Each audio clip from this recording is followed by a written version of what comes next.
And that was just the pathophysiology of it, how it gets formed, how it progresses, right? Now we're going to talk about how does it present in the clinic. So those diseases that are created, or those problems that are caused by atherosclerosis, atherosclerosis is what we call atherosclerotic coronary artery disease. So, this is how your coronaries are supposed to look.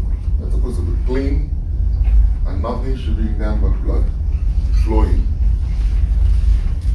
When you have atherosclerosis, this is what you get, right? So you have obstruction to blood flow. And sometimes this plaque can rupture. You all know what a plaque is now, right? Good. When the plaque ruptures, a clot forms on top of it. And then sometimes a normal coronary itself can go into spasm, just like muscles go into spasm. Like you all get muscle cramps, right? Yeah. The same thing happens in the coronaries. You can get coronary vasospasm. You see, we like to think that somebody with normal coronaries will not have any problem. There will be no symptoms. Coronaries are normal, right? But that is not the case. Because normal coronaries can go into spasm, and that person will present like they have a coronary artery disease, right?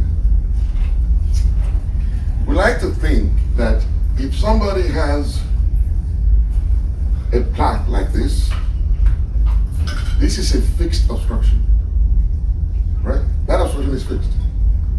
I mean, it takes 40 years for atherosclerosis to begin and mature and cause problems. So it doesn't change every single time. So if somebody already has this is not going to change for a while. So it's a relatively fixed obstruction. So you will expect this person to get chest pain after a certain level of activity, right? You expect this person to come and say, I get chest pain whenever I walk 2 blocks. Or I get chest pain whenever I try to play basketball with my grandkids. Because it's a fixed obstruction. That is what you expect. The reason they get a chest pain is because there is reduced flow of blood through this obstruction. And for as long as the myocardium is under a certain level of activity, the patient will be pain-free. But once the level of the oxygen demand or the blood demand for that post-stenotic myocardium increases, the person is going to get chest pain. That's what you expect. So in cardiology, they say, well, this is a stable angina because it's a fixed obstruction. But that is not the complete story. If this person with a fixed obstruction and the so-called stable angina goes into a supraventricular tachycardia, you will get chest pain at rest, right? Even though it's a fixed obstruction. The classical presentation for a fixed obstruction is for the patient to get chest pain after a certain level of activity. It could be 2 blocks, it could be 6 blocks, it could be physical activity. But that is the textbook presentation. In practice, somebody with a fixed obstruction can present with chest pain at rest. Okay? Now, we like to think that somebody with unstable angina will have chest pain at rest, right? Because there will be a clot and that person will be completely occluded. So this person will get a chest pain, be it at rest. But there is nothing that says that this must happen at rest. Nothing that says this must happen at rest. If it happens when the patient is driving,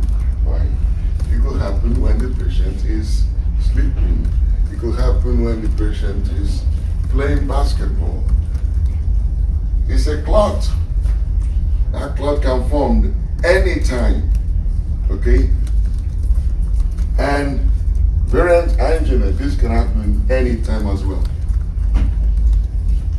Before I go to my next slide, because my next slide is going to give you an illusion, I want to paint a picture of reality first. Because in medicine, we like to teach medicine like medicine is a science. Medicine is not a science, it's an art. It is rooted in science, but it's not a science.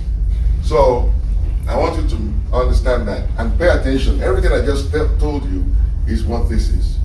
The high prevalence of arrhythmias in patients with ASCAD causes symptoms of myocardial ischemia, injury, and infarction to overlap.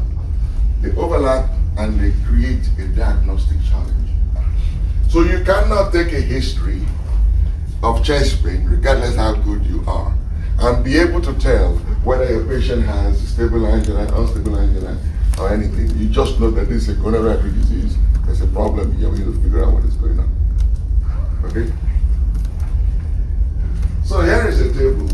This table is it's good, but I want you to see this table as the oasis.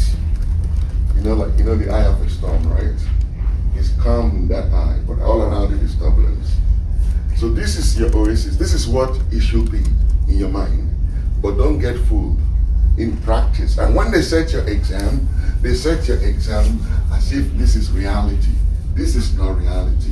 This is what we create to help us teach it. Reality is way more complicated. Okay? So, stable angina. The pain tends to be exertional. It will come on exertion. But for what I just told you, you know that is not always the case, right? If you give them nitroglycerin, they will respond. Whether sublingual, by spray, whatever, they will respond.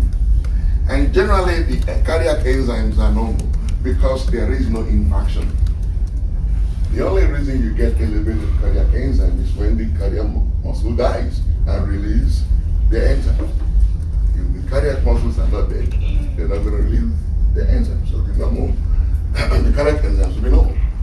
And EKG is often, not always, often normal.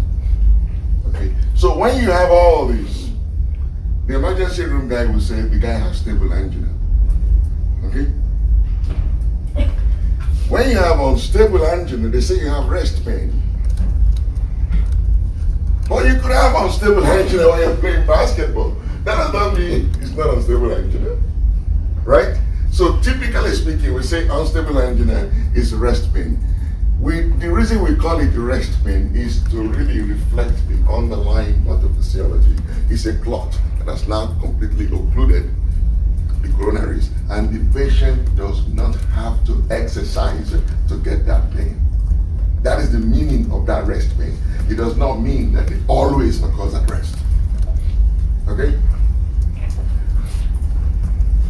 And generally speaking, unstable angina does not respond to nitroglycerin. That is why you tell your patient, you have chest pain, take nitroglycerin. If your pain persists after the third dose, 15 minutes later, call 911. Okay? Again, in unstable angina, your enzymes are normal because generally speaking, the cardiac muscles are not dead. There is no infarction.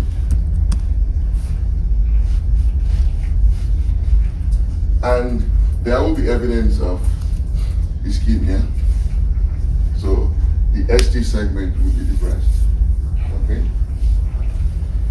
Now, there is this other category where there is actually myocardial infarction. Okay? Myocardial infarction. When there is myocardial infarction, the rest is a rest pain. It's a constant pain. Nitroglycerin does not relieve the pain. For STEMI and NSTEMI, NSTEMI is non-ST segment elevated myocardial infarction. STEMI is ST segment elevated myocardial infarction. I don't need you to bother your head with NSTEM, the NST now. Just focus on the last two, myocardial infarction. Both of them are both myocardial infarction. Everything is the same, except that one has ST segment elevation and the other does not. Okay? The reason and the meaning of that will become clear to you before the end of the class. But for right now, I just want you to pay attention to that. Any question on this one? This is what you're expected to know for your exam. But this is not reality, okay? So why do people get chest pain? People get chest pain whenever there is an imbalance between the myocardial oxygen consumption and the coronary blood flow.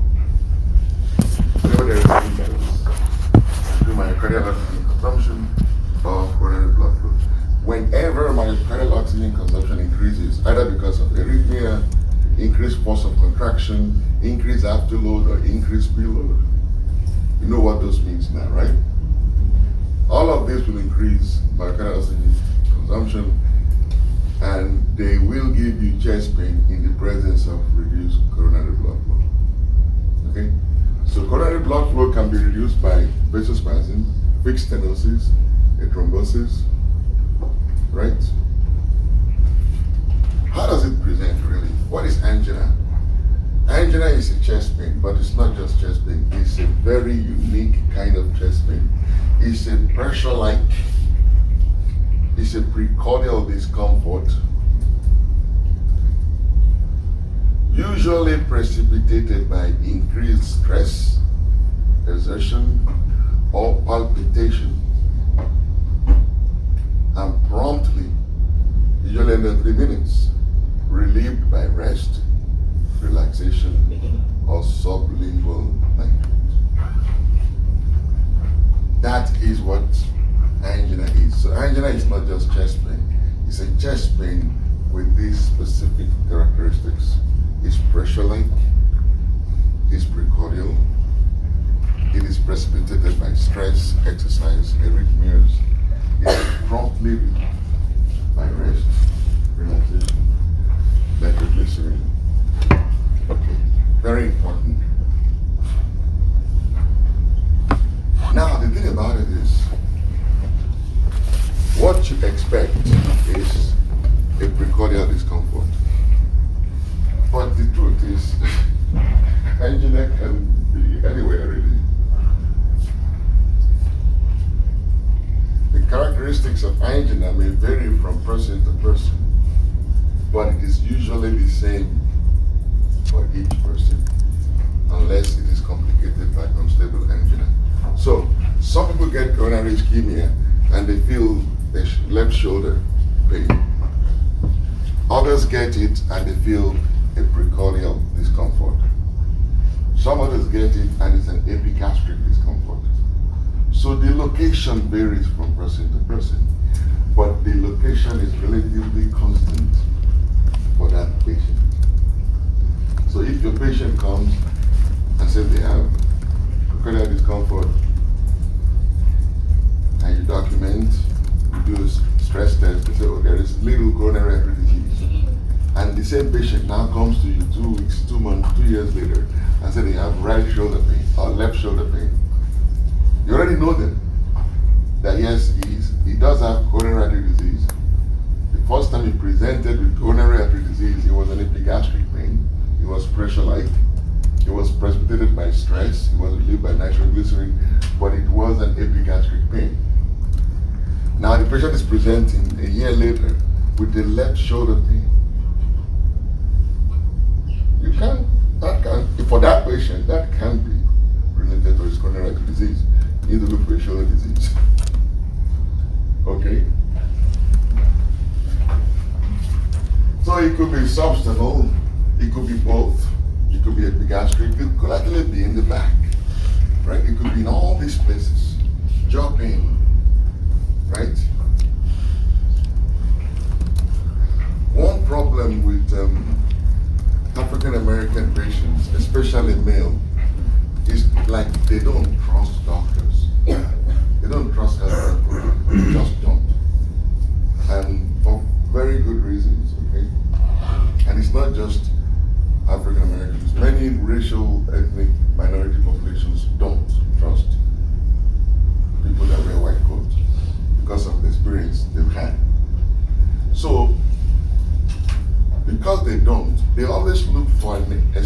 something else to believe about chest pain. They say it's gas, and they say it's heartburn. And you really have to kind of allow them to believe what they want to believe, but educate them that whenever you get this gas pain and your heartburn, and you have diaphoresis, or you get dizzy, you break out in sweat, that is not gas. Okay, so if you get opportunity to speak to community groups, tell them, I know you all don't like us, but we're here to help. When you have chest pain and you break out in sweat or you start feeling dizzy at the same time, please don't take gas X. Call 911. Okay? Extremely important. So because of all these complications with location of angina, when you look at the textbooks for differential diagnosis of angina, it's a lot. So, when the pain is retrosternal, it could be myocardial ischemic pain for real, but it could also be pericardial pain, right?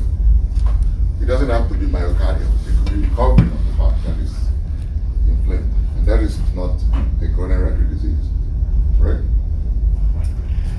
It could be an esophageal pain.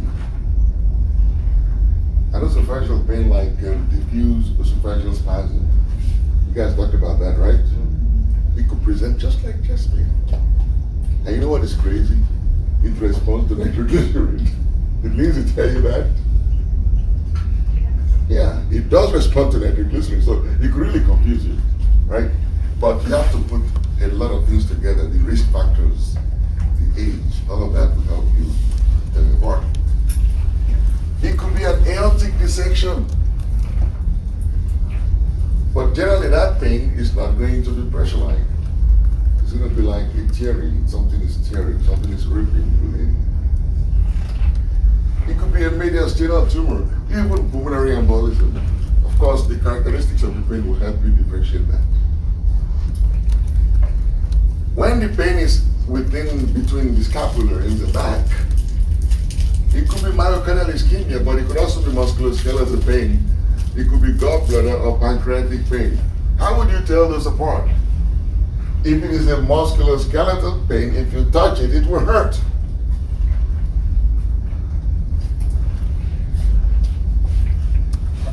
Myocardial pain is not tender. So if somebody comes to you and says, oh, doctor, my chest hurt, you say, really? Does it hurt? It will call you on the phone. Say, doctor, my chest hurt. You say, it hurts? Is it there all the time or is coming and going? You say, no, it's there all the time and I'm having real pain here. But they can talk and you could hear them well on the phone. You say to them, put your right hand on that part and push it down. Say, does it hurt now? Oh, yes, it hurts. No. Okay, just take aspirin and call me in the morning. Because myocardial pain is not tender. Okay. If it is tender, that means the source of the pain is right on the head. Right? So musculoskeletal pain, gallbladder pain, pancreatic pain, they will be tender. How do you tell gallbladder pain from pancreatic pain on abdominal examination? When you were doing physical diagnosis and you're doing abdominal examination, they taught you about two types of palpation, right? Superficial and deep, right? Good. So one way you can tell the difference between gallbladder pain and pancreatic pain is that gallbladder pain is a superficial tenderness, specifically in the right upper quadrant. And if you put your hand on the gallbladder and tell the patient to take a deep breath, the liver descends, the diaphragm pushes the liver down, and the gallbladder gets trapped between your fingers and the edge of the liver, and that hurts like hell. So the patient will hold their breath. And that sign is called, thank you, right? The pancreas is in the back. You know, during the section, you saw the pancreas, right? You have to remove all the gut, split the momentum to see the pancreas. So on clinical examination, pancreatic tenderness is not a superficial tenderness, it's a deep tenderness. You have to push really at least 3 centimeters down into the abdomen to feel it. Okay, so that's how you'll be able to tell a gallbladder pain from pancreatic pain. Of course, musculoskeletal pain, the muscle will be tender. It could be right lower anterior chest pain. Again, gallbladder, liver, could be diaphragmatic abscess, it could be pleurisy, it could be gastric pain, it could be bone embolism, it could be myositis, even injury. If it's epigastric, you examine the patient. It looks like a long list of stuff. Forget that. Just remember anatomy, okay? What is in the epigastrium? Oh, the stomach, right behind it, maybe the head of the pancreas, and behind it, maybe the other. What else? The vertebrae. What else? That's about it, right? In the right upper quadrant, what is there? Well, the liver is there, the gallbladder is there. Behind my field, the superior pole of the right kidney. That's it. That is why you need anatomy, so you can think like that. Okay? If it's in the left lower quadrant, what is there? Oh, left lower quadrant. When the ureter went through there, I might catch the liver some, the fallopian tubes, the ovaries. What else is there? The cecum. What else is there? Lymph nodes. What else? That's not else. Right? So you just have to know how to think, use the information you already know to figure out what is going on with the patient. So now, in the shoulder, again, we talked about that. What is thoracic outlet syndrome? Yeah, artery comes out from your first rib. Right by your first rib. Everything that goes into your axillary. Let me not start it like that. A lot of vulnerable structures leave. You know why you have the rib cage? Is to protect your heart, the lungs, the vulnerable part of your body, right? Everything that leaves that protected area to go into your arm, they are also protected. They are protected between the first rib and the clavicle, right? So everything travels out of the thorax, the neck of the thorax, and travels above the first rib and below the clavicle.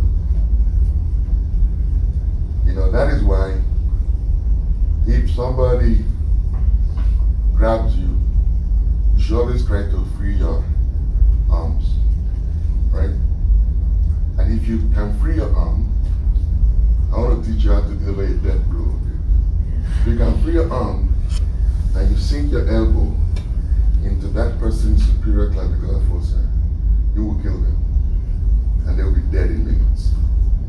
Because what will happen is that the clavicle is not very strong. The elbow is stronger than it. I tell you, Ali can crack my clavicle with an elbow if she's well positioned to do it. You crack that clavicle, you will rip the subclavian artery and the subclavian vein. You will bleed from both the artery and the vein at the same time. And guess what? You will damage that nerve. And if you do it on the right, the guy will never be able to hit back. Ladies. All right, so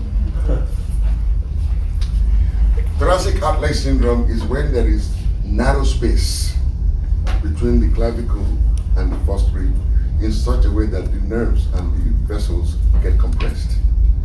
And depending on what is getting more compressed, there are 3 types. It could be neural, it could be arterial, or it could be venous.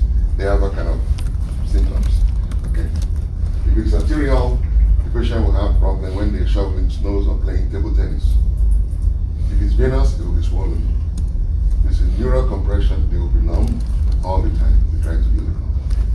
So that's what thoracic outlet syndrome is. So all of these are differential diagnoses of angina, but it looks like a big deal. But you can see from what I just told you that is a long list of nothing.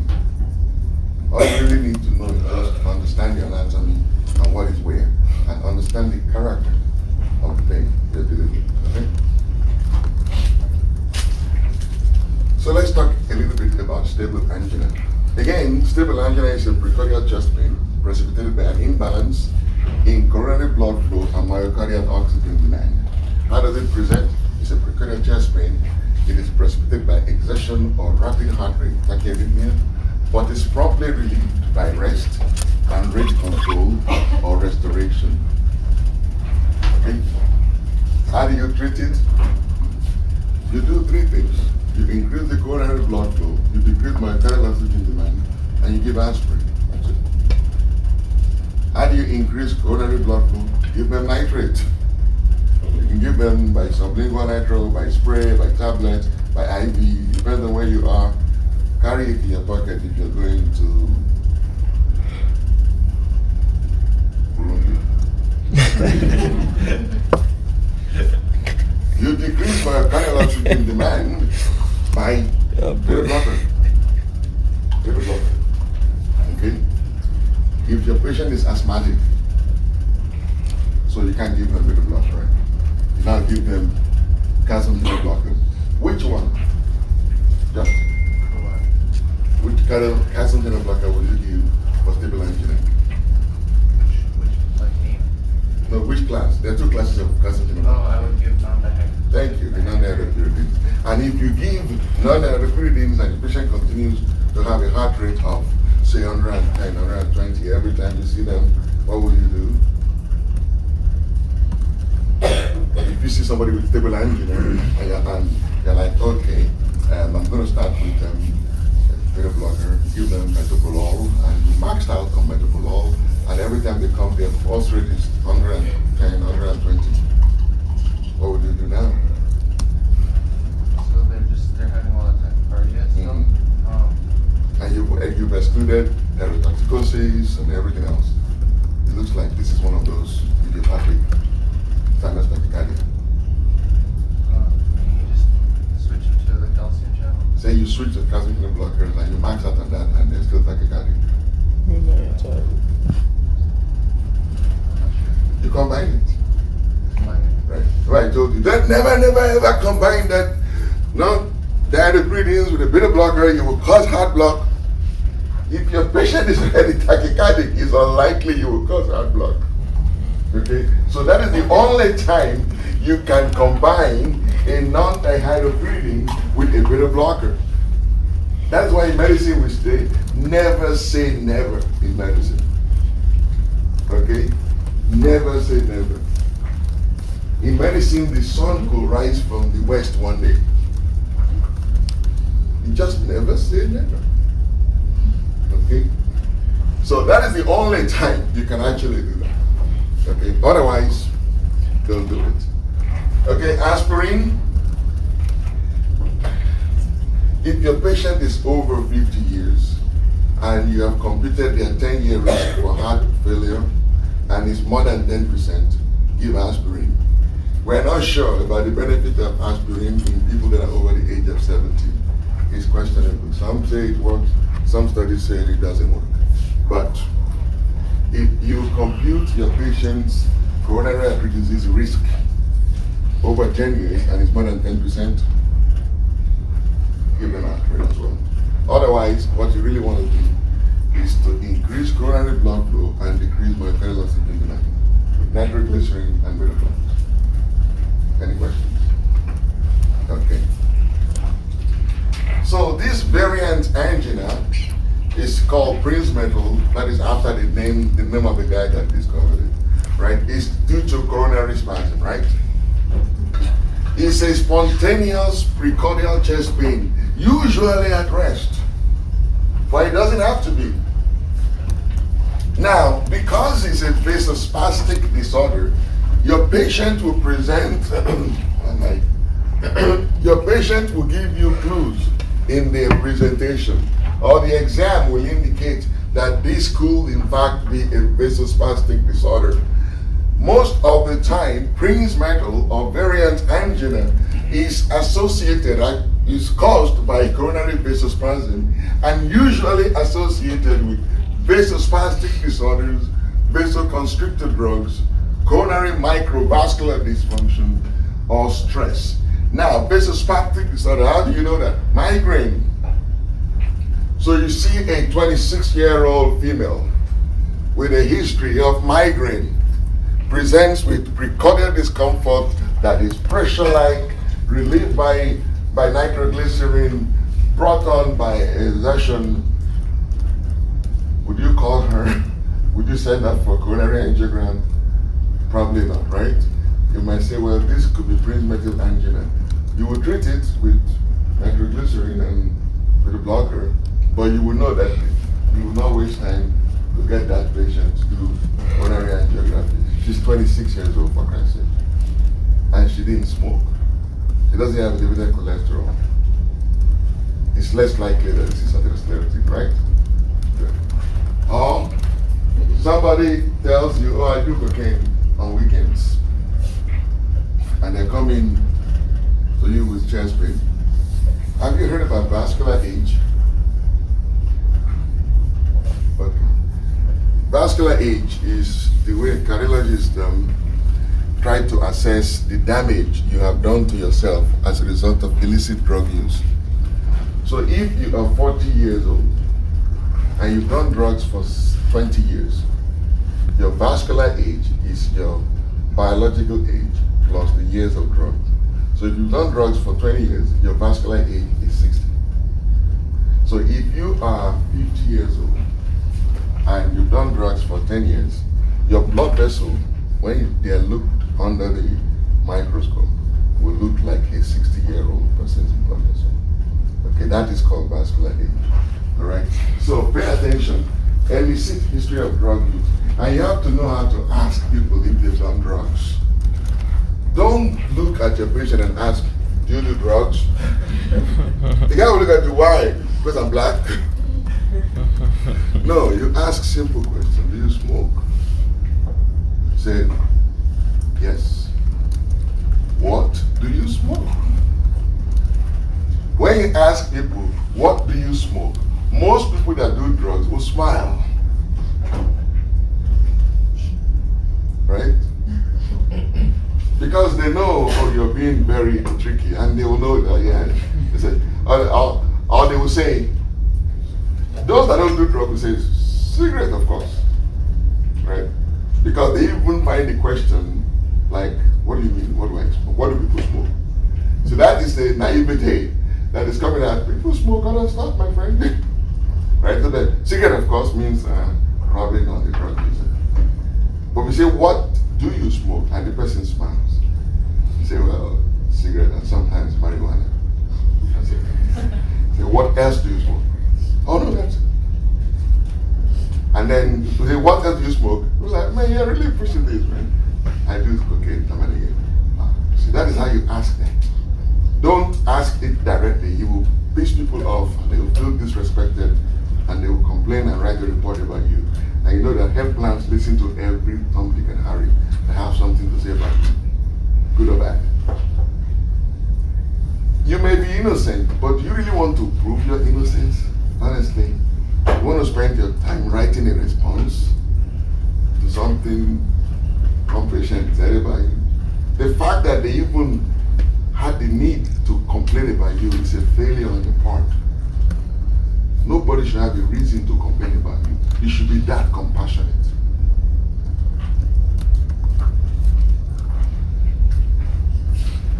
So coronary microvascular dysfunction sometimes prince-metal angina could be due to a microvascular dysfunction. So it's like a microvasospasm, right? That will cause pain. But the patient will present exactly like angina will present. But when you do the coronary angio, it's clean. There is nothing. That is what we call cardiac syndrome X. Okay? Patient presents with chest pain. It looks and feels and smells like it's a coronary artery disease. But then, even with EKG changes, and then you send them for cardiac CAD, and everybody believes, oh yes, she's definitely a candidate for cardiac CAD. And then they go in there, they cap the patient, boom, and the coronaries are clean. Then what is causing that problem? Cardiac syndrome X. Okay? So, pre-metal angina, spontaneous precordial pain with or without precipitating factor. Keyword, with or without precipitating factor. Okay? They have ST segment elevation with small elevations in cardiac enzymes. All right? They are so convincing that most people will send them for coronary angiography. And you really should, because the symptomatology is very convincing. And then what you find out is that, oh, the coronaries are clean. What then do you do? Treat them symptomatically. Okay? And if there is a precipitating situation or medication, tell them to stop it, and stop it now.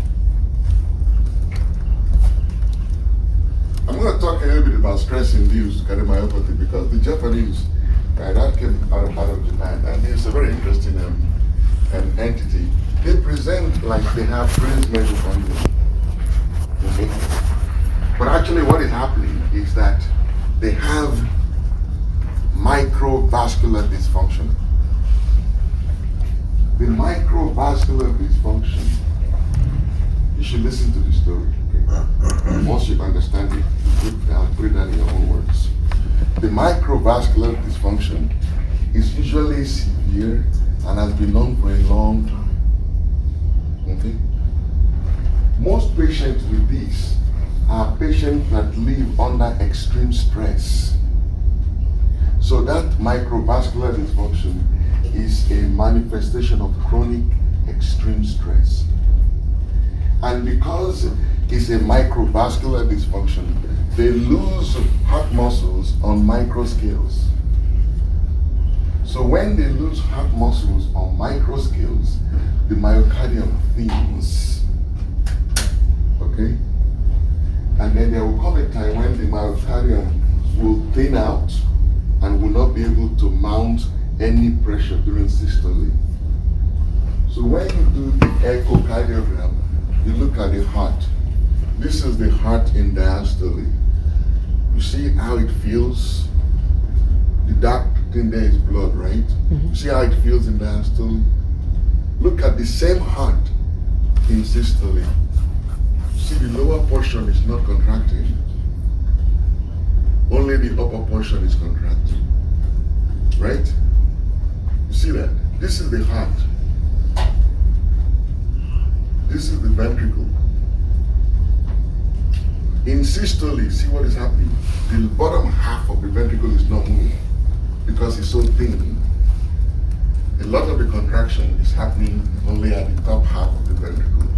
This appearance looks like an octopus trap that they call Takotsubo in Japan, right? So that is why this is also called Takotsubo cardiomyopathy. Right? Is that how you say that? Takotsubo. Takotsubo, right? Okay. Right? So because this is associated with stress, it is also known as the broken heart syndrome. Okay?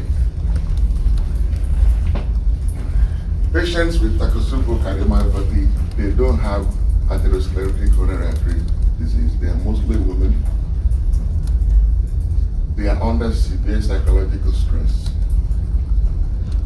So you can actually break people's heart. You make them unhappy, you stress them out, you will break their heart. Literally. They do have ST segment elevation. They can exhibit elevated cardiac enzyme, but their coronaries are normal. And they would demonstrate that abnormal wall motion on echocardiogram. Okay?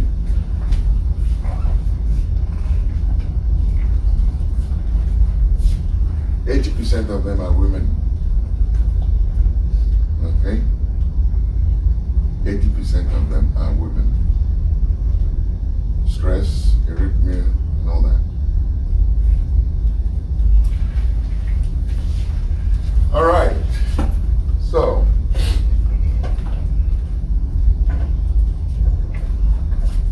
This 56-year-old hypertensive diabetic male smoker is coming to you on a routine clinic visit, and he reports a precordial chest pain that was promptly relieved with one sublingual nitroglycerin tablet.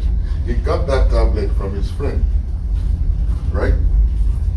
And you were like, oh, really? It looks like we're going to do an EKG. You ordered an EKG, and the EKG returned with this. My question is, what is your diagnosis?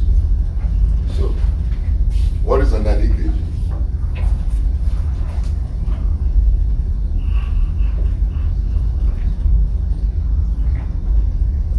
What do you see on that EKG?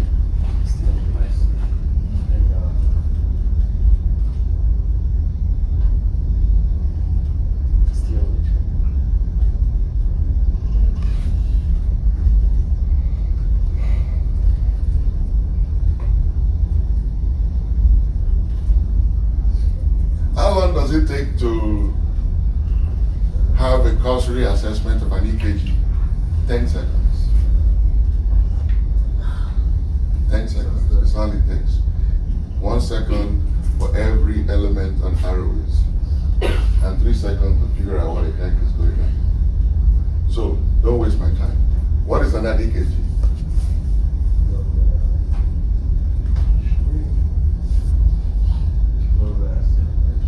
ST elevation where? Okay, where?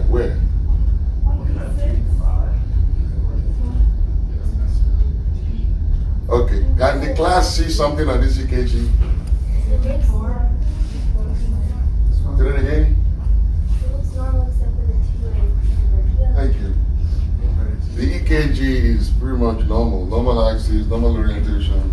The only problem is in the waves. I look at the T wave in V1 and V2, right? And it looks troubling because it's symmetrical,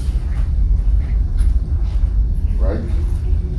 If you cannot look at an EKG in 10 seconds and figure out what is big deal on that EKG, you are not my student.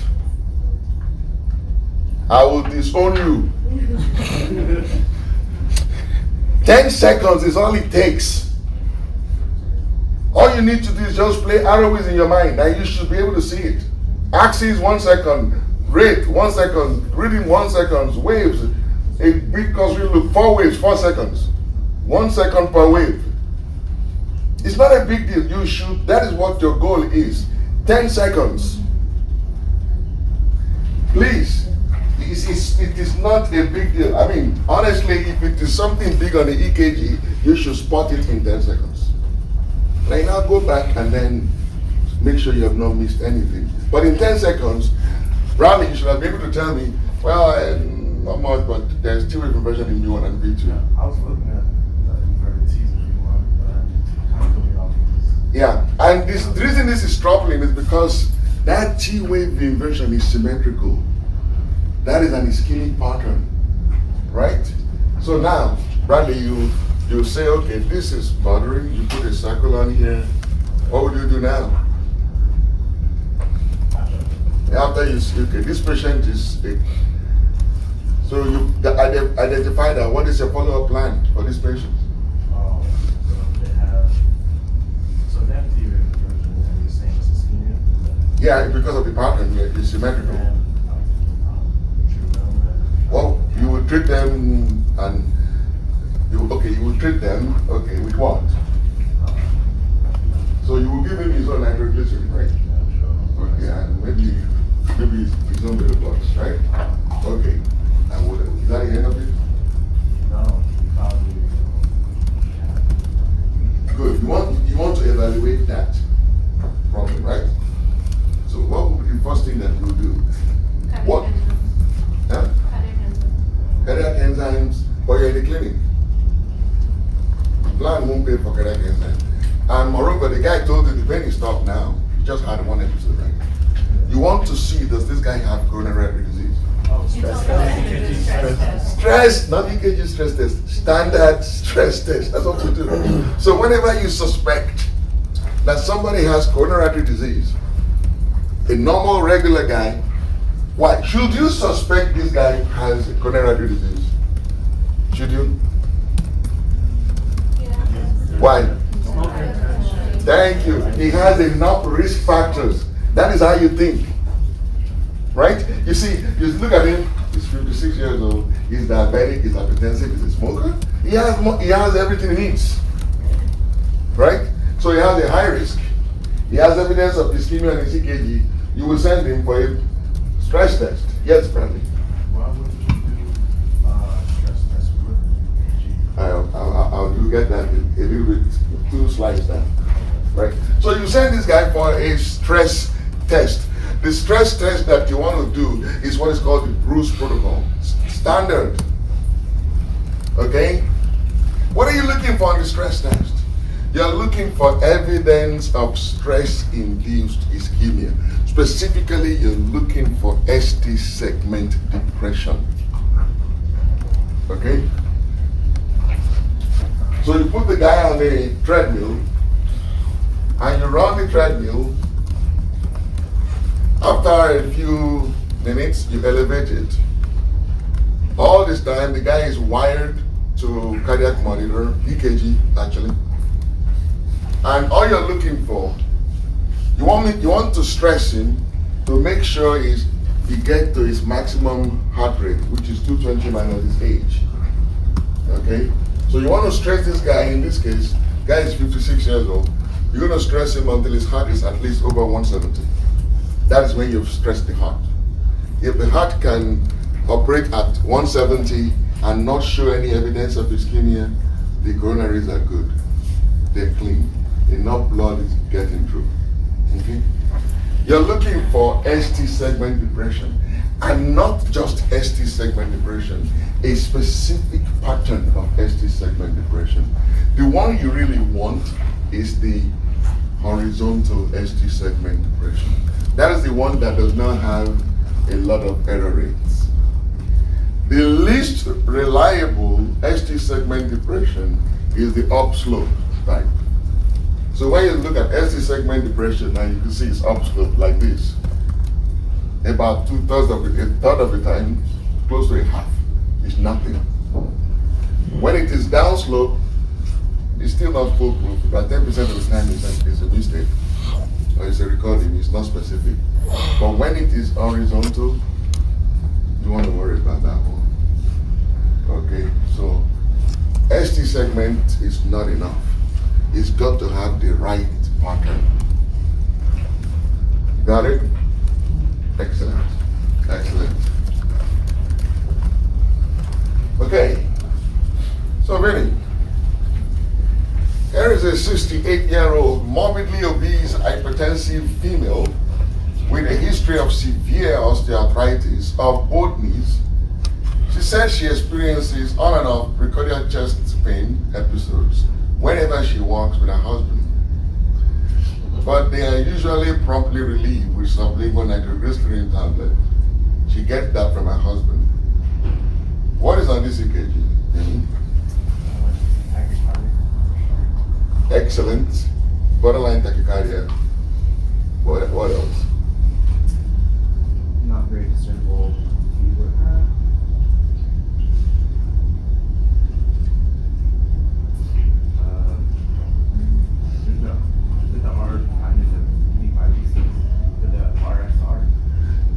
Don't describe the EKG. I want diagnosis, man. RSR in B5, B6 equals left bundle branch block. But come on, just tell me. This borderline tachycardia, left bundle branch block. That's it, right? Yeah, that's it. And you did it in less than 15 seconds. That is what I want you. That's how I want you to do it. Look, be confident. The only failure there is failure to try. Just say it. If you say it and you're right, you get more confident. If you never said it, you always be like in the back and scared to say what you see. No, just say it. So you see now there is left bundle branch block. So Vinny, look at that B5 and B6. What do you see there? The RSR pattern. What is the T wave looking like? It's inverted. What is the ST segment looking like? It's depressed. Would you send this patient for a standard stress test? No. Because what you're supposed to look for in a standard stress test is already in the baseline EKG. So the EKG is unreliable now.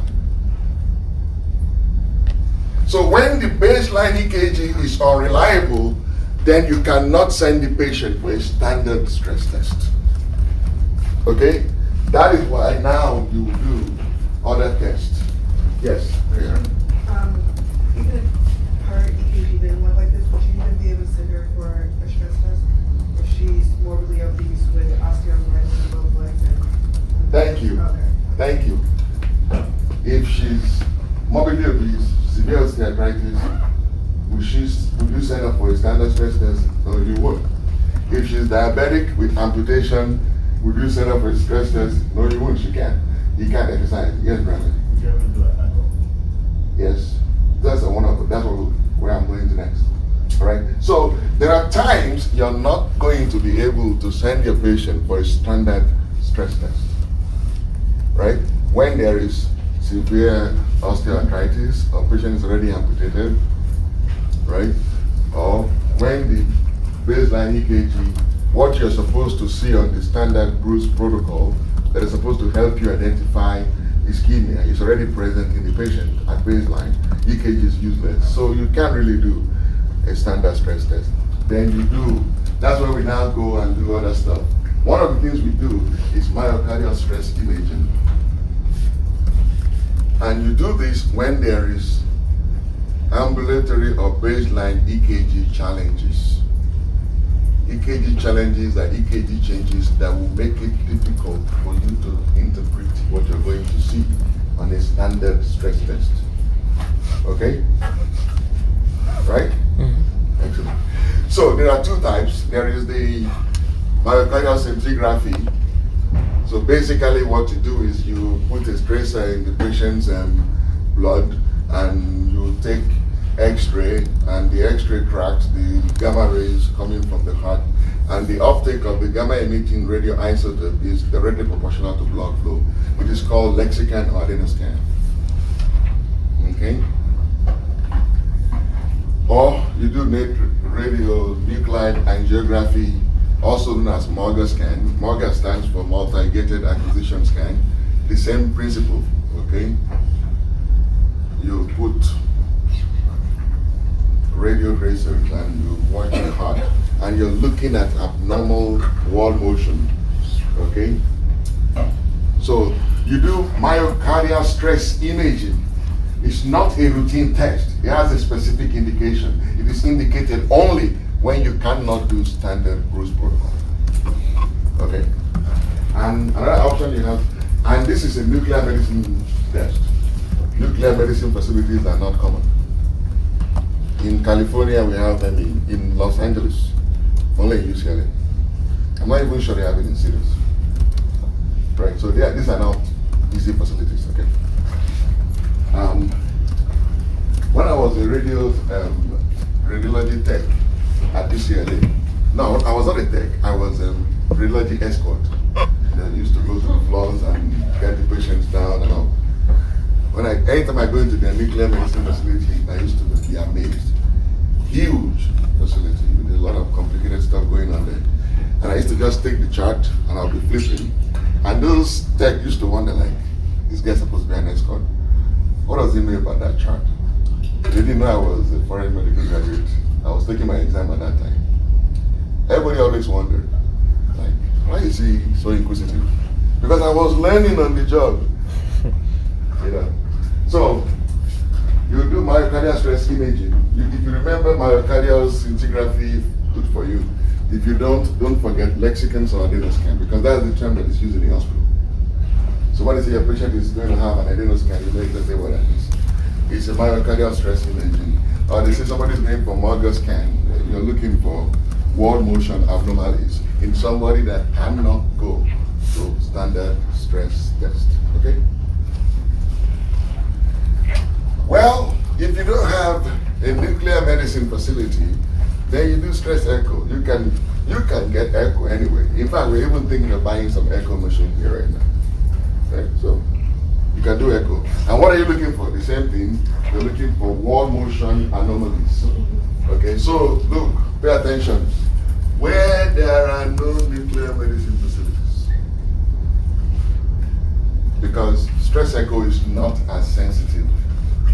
It's cheaper, but it's not as sensitive. So if you were in Brazil, in the rural area of Brazil, and you're trying to evaluate somebody with a gunshot wound and amputation or stress cardiac evaluation, they're more likely to be able to get echo than scintigraphies. Okay? Now, so Bradley, I'm back with you now. So you've gotten this assessment and you figured out that the patient has a very high risk for coronary artery disease. And you decide now that you want this patient to have cardiac embolization, right? That decision is not a random decision. It's got to be based on some real concrete evidence, because it's a very expensive test. It takes a lot of people, cardiologists, radiologists, equipment. It takes a long time to do. So there are indications for coronary angiography. Your patient has a stable angina, and that angina is so severe that he has a life-limiting mobility and optimal medical treatment. Or your patient has actually survived death. You know, like they died. If somebody has a ventricular dysrhythmia, they lose pulse. There are two ways you die in medicine. You have brain death, or you die in your heart, right? Whenever your heart stops and your line is flat, you actually die. That is a form of death. Okay, so all those people that have near experiences and the light at the end of the black tunnel, yeah, those are near-death experiences. If your patient has survived this, has survived a death experience due to ventricular dysrhythmia, you must make sure they get coronary angiogram. Or they have even had a bypass or a stent placed, and now they're having chest pain. You don't wait for these people to go through any protocol. You send them straight to cardiology and recommend that they be capped.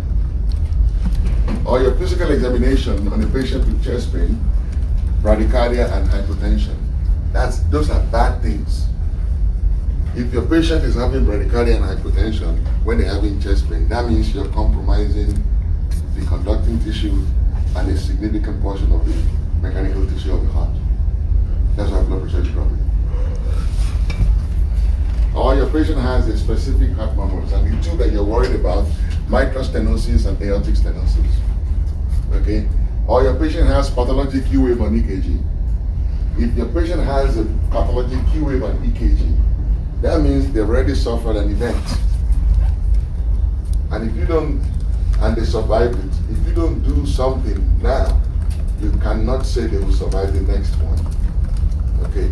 That is why I cannot afford any one of you missing a major thing on EKG like a Q wave. Because if you miss a Q wave on EKG, that means you pass up an opportunity to save somebody's life. But if you see a Q wave on an EKG, you will recognize it and you'll be like, wow, even if the patient does not have any symptom. Because you know what is interesting?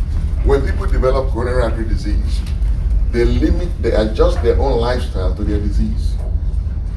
So if I used to play basketball and I start having chest pain when I play basketball, I simply stop playing basketball. If I used to walk to the station and I started having chest pain walking to the train station, and now my wife drops me, and I've been doing that for a year, I won't remember to tell you. So you ask me, do you have any chest pain? I will say no, because I don't have chest pain. I've not had it in a year. But the reason I've not had it in a year is because now my wife drops me at the train station. But then you do my EKG and you see a Q wave. Then you go back and say, did you ever get chest pain before? Oh yeah, a while back I used to get chest pain. That's why I stopped playing with my grandkids. That's why my wife dropped. But if you never ask, they will not remember, because they have adjusted their lifestyle over the years, and now they don't remember many things they've stopped doing that they used to do. Right? But if you recognize a key wave on EKG, you ask the right question, you get the right answer, you will do the right thing. Okay? But if you don't recognize key wave, the patient will be seeing you, and then 2 years later they get a massive MI, and then they die. And then because of the circumstances around their death in the hospital, the family gets a lawyer. And lawyer summon you for your record. And they say, behold, 5 years ago you had a patient that has a key wave on EKG. Doctor, what happened? And then you'll be like, oh, is that a key wave? Yeah, there's a key wave. But you look at your note for that day, you say EKG, you didn't even make any comment on EKG. You're in trouble. But you never find yourself in that kind of situation. You will break out in sweat, you will turn red. I don't turn red. You won't even notice if I do that. All right, so pay attention. These are things that will make you do coronary angiogram. Catch the patient, okay? So what is this coronary angiography that we talk about? It's called cardiac catheterization. They put the catheter in the groin, thread it up to the heart, put it in the coronary sinus, inject the dye, take pictures. The idea, what you're looking for is you're looking for stenosis. This is your right coronary artery. This is your left main coronary artery. This is your LAD, left anterior descending. All of this. That's what you're looking for. You're looking for this in these pictures. Okay? This is the diagnostic procedure for, listen closely, obstructive. Keyword. This is not a test for just atherosclerotic coronary artery disease. This is a test for obstructive. If the atherosclerosis is not obstructive, the angiography will be normal. You understand that? In order for the angiography to be abnormal, the atherosclerosis has to be obstructive. It is indicated for patients with positive stress test, high pretest probability, and planned revascularization. If there is no opportunity to do the revascularization, don't bother. What is the point? The reason for the angiography is so you can intervene. If you can't intervene, why bother? Okay?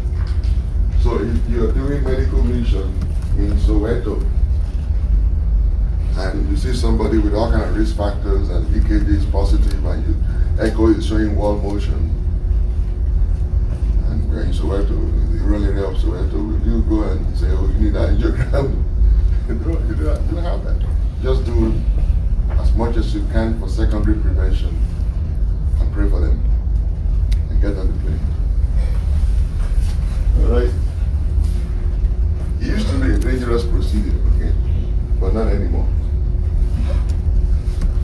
Now, less than 1% mortality, less than 0.05% morbidity. And I was an intern across the street. I was on my CCE rotation.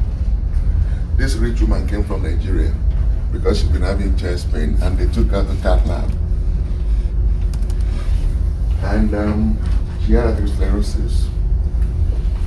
She had it everywhere. She had it in the heart. That's why she has chest pain. But what the cardiologist did not realize was that she had it also in her aorta and everywhere. So when they were threading the catheter up, the catheter kinked because it hit one of the plaques and dislodged. And when it dislodged, instead of it went straight to her coronaries, to her cerebrums. Massive. She wiped out half of her brain. Massive infarction. She died 2 weeks later. I can never forget that image because that wasn't just what happened. For some reason, something happened to the venous side and the patient started swelling from her neck up. She came just to fix the heart. They took her body home. You know, so this used to be a very dangerous procedure. But now, because they have ways of figuring out, and the catheters are now a little bit more sophisticated, they actually have cameras, and they can figure out where they're going. Once they begin to see black, they know this could be dangerous. And cardiologists know when to withdraw and say, you know what, I'm not going to touch this. Okay? But it's not as dangerous anymore. So when you see those obstructions in the coronaries, right there and there you can fix it. You do what is called a percutaneous coronary intervention. That is how you want to fix it. You want to fix it when you discover it on a routine angiogram. That is the best time to fix it. And the only way that will happen is because you recognize the risk factors, you do the right test, and then you send to the patient. And they will fix it. How do they fix it? They do two things. They can do balloon angioplasty. The problem with balloon angioplasty, you know what balloon angioplasty is? So there is a blood vessel. It has plaque. They put in the catheter and he has the balloon. And when the catheter is in place, they inflate the balloon. And it forces the vessels open. Okay? So it's called angioplasty. It's not very safe. Because balloon angioplasty is prone to intimal dissection. Because the cardiologists don't have any way of knowing how yielding that section is going to be. So there is a way they will inflate that balloon and they will rip the intima. Okay? So they have intima dissection, procedural infarction. Now once you rip the intima, the body will try to cover it. So you're trying to prevent the infarction and you end up causing it. Because the vessel will now become completely occluded because you rip the intima. Right? So the patient can get procedural infarction and vascular occlusion. And they try to prevent this by using these platelet inhibitors. Abliximab. You can hear about that? Yeah. Excellent. So they use it as a precaution to prevent that. The other thing they do instead of balloon angioplasty is coronary stenting. So they can use a stent, which is a metal mesh, and they put it in there. It's collapsed when it goes in. Once it's in place, it comes out and it just spreads and opens the blood vessel up. They can use a bare metal or use a drug-eluting stent. This is just a metal with impregnated antiplatelets. Okay, it's called drug-eluting. So most of the time they put it with sirolimus, which is an anti-proliferative agent. Okay. Now, what is the problem with percutaneous coronary intervention? Diagnosis to device time must be less than 120 minutes, 2 hours.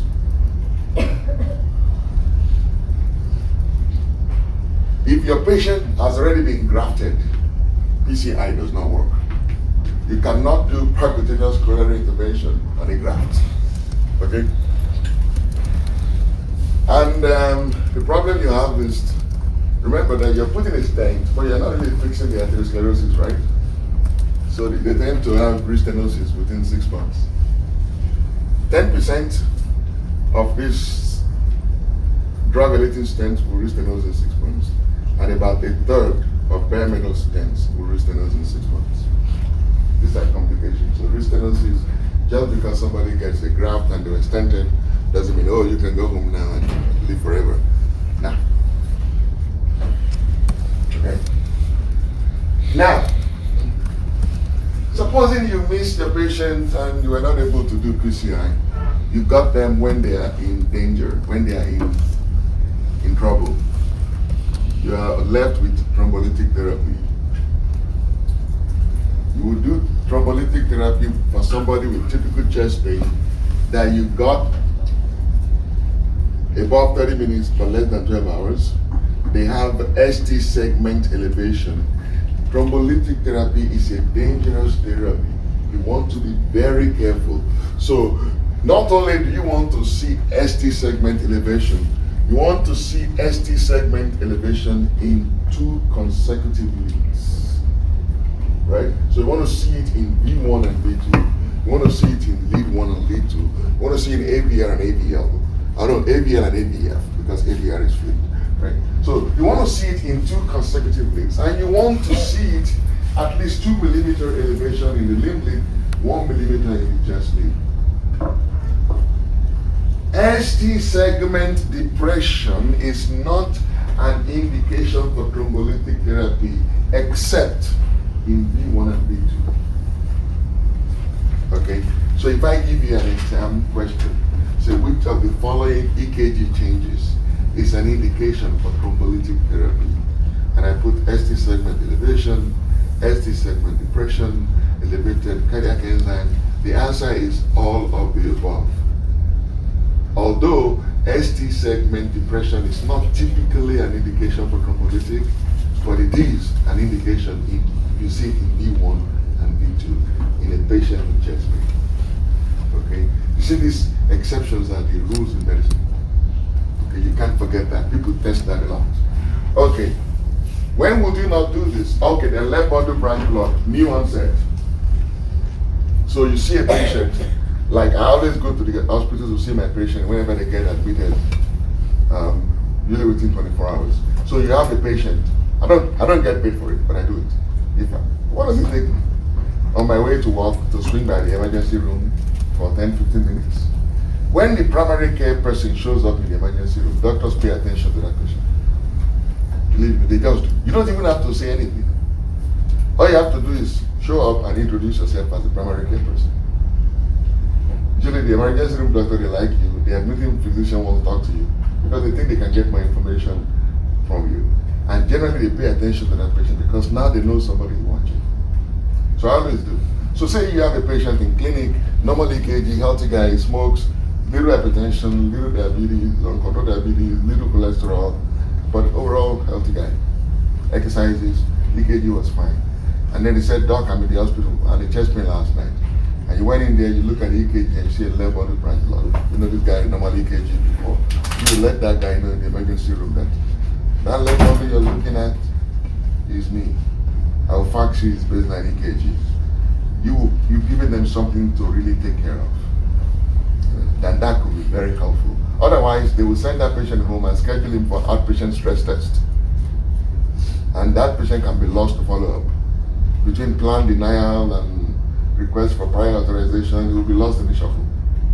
But just you showing up and letting them know, look, that left bundle branch you're looking at is a new thing. And you fax them a regular EKG. Now they know you're watching. Because you can take the witness stand against them because you know what is happening. Your patient may not know. Okay? So when would you not do thrombolytic? Well, you will not do thrombolytic therapy in somebody with hemorrhagic stroke, active internal bleeding, patient who just had surgery, or patient with a history of brain tumor. You can't do it because you'll kill them. There are other indications for relative. Blood pressure you can control. Patient has a history of bleeding diastasis, but they have not bled in 2 years. You might take a chance. They have had major surgery, but it was not a surgery in any part where they can bleed internally, like maybe amputation. If you start bleeding, you tie it up. Give them thrombolytics, right? Because you can control that one. But if somebody has hysterectomy, you're not going to touch him with thrombolytics, right? So, non-comprehensible vascular puncture. You never give thrombolytics to patients in pregnancy anyway, okay? Good. So, Christian, this 80-year-old female hypertensive diabetic smoker just got PCI 5 days ago for inferior S2 segment elevation myocardial infarction. And she developed chest pain upon getting up to go to the bathroom. She's in the hospital. She just got PCI. And she got up to go to the bathroom this morning and here is chest pain. And physical examination is significant for diaphoresis. She's sweating. And she's tachycardic. There are no murmurs. The pulses are normal. EKG is showing ST segment depression and T-wave inversion in the inferior leads. She just got fixed for inferior MI. Why is she having evidence of ischemia in the same area? What is the most likely cause of this pain? In-stent thrombosis or stent restenosis? What do you think? Instant thrombosis. Good. Because restenosis takes 6 months. at least 6 months, at least. Okay. Right? Because restenosis is a progression of the baseline disease. It doesn't happen overnight. Okay? Remember, it takes 40 years to begin and end. So restenosis is not easy. What you're most likely to get is in-stent thrombosis. And these are all the mechanisms for in-stent thrombosis. It could be due to impaired reendothelialization. It could be due to hypersensitivity reaction. It could be due to neoarteriosclerosis. It could be due to stent malposition or stent dismantling. Sometimes the stent just goes in there and instead of expanding and filling the space, it just crumbles. Because remember, these are like very delicate metal structures. If they last too long on the shelf, they can get oxidized. And once they get in there, they just crumble. Right? And your patient will bounce right back with chest pain. So remember, this is a stent that is deployed, right? This is in-stent restenosis, okay? And this is the in-stent restenosis cross-section. You see, when you have restenosis, the atherosclerosis buries the stent, right? That means that patient is in the clutch of death for a long time. Because if the atherosclerosis is engulfing and grabbing the stent, that means that death is going to fight you and you have to fight back. All right. Any question? You know the difference between in-stent thrombosis, an acute complication of PCI, and stent restenosis, which is a complication of the disease itself. Okay? They both present with chest pain after PCI. The only difference is the timing. One is within 6 days, at least 6 months would have passed, okay? So when you find out that your patient has coronary artery disease and you cannot do PCI, you can do thrombolytics, you do graft, okay? They call it cabbage, but it's actually spelled CABG. It's called coronary artery bypass grafting. So this is when you have an obstruction, you can't really stent it, or you stent it and it restenos. Now you have to really bypass the obstruction. So you look for a blood vessel and you graft it proximal and distal to the obstruction. It's called grafting. There are 3 indications for it. And I want you to please remember this. You have to remember this, okay? There are times you will graft for a 1-vessel disease. There are times you will graft for a 2-vessel disease. And there are times you will graft for 3-vessel disease. Okay? And those are all the indications for grafting. There is only one time you will graft for 1-vessel disease if the disease is in the left main coronary artery. Left main coronary artery. If that is the only vessel that is affected, that is an indication for bypass. Now, 2-vessel disease indication. If the vessel that is affected is the left anterior descending artery, plus any other vessel disease. So whether it is right coronary, left circumflex, diagonal, septal, it does not matter. If the disease involves LAD with any other one, you must send the patient for bypass. And finally, if you have any 3-vessel disease with left ventricular dysfunction, you must send the patient for bypass. Okay? So that is why I say there is a 1-vessel indication, left main disease. There is a 2-vessel indication, LAD plus any other vessel, and any 3 blood vessels, but not that alone, associated with LV dysfunction. In other words, the ischemia is severe that is beginning to interfere with left ventricular function. Then you will send the patient for bypass. Okay? They have a number of options in terms of what vessel are they going to use to bypass. There are arterial grafts. Generally, they use the internal mammary arteries to provide the best long-term patency and flow. An alternative for arterial is radial artery, so they can take the radial artery and cut it and use it to bypass the obstruction. Or sometimes they use the saphenous vein, they strip the vein and use it to bypass the obstruction. Basically, the bypass is an anastomosis between the aorta and the coronary distal to the obstruction. Okay, so you know that the coronaries come off of the aorta.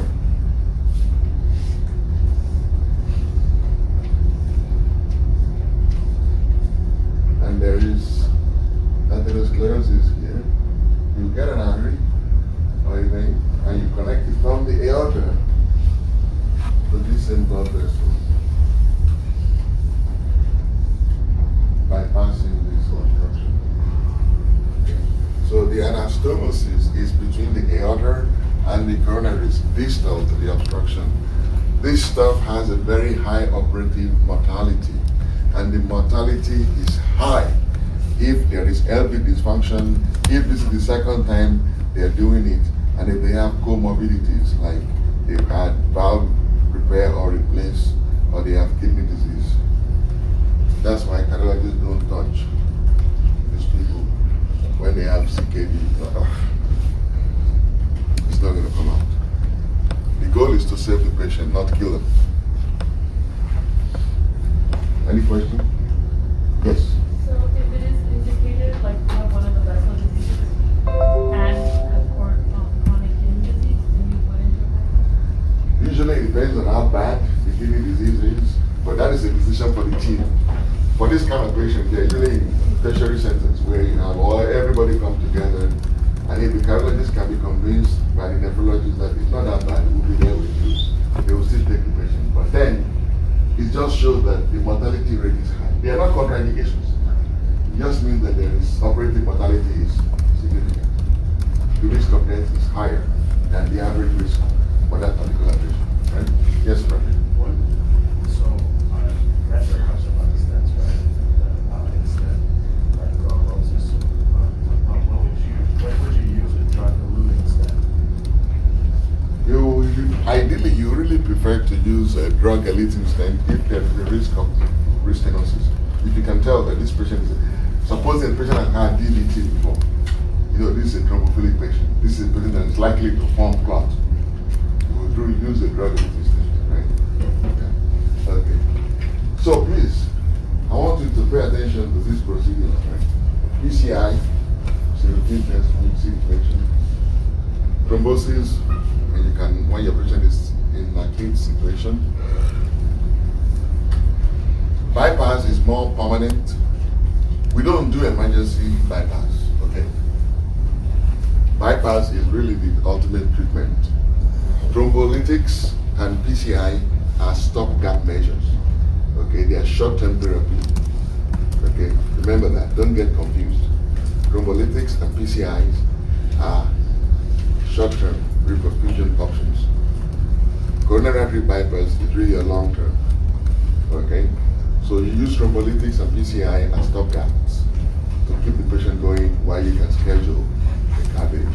So if you are in Burundi, they will do PCI and then they'll schedule somebody at UCLA to do the cabbage, right?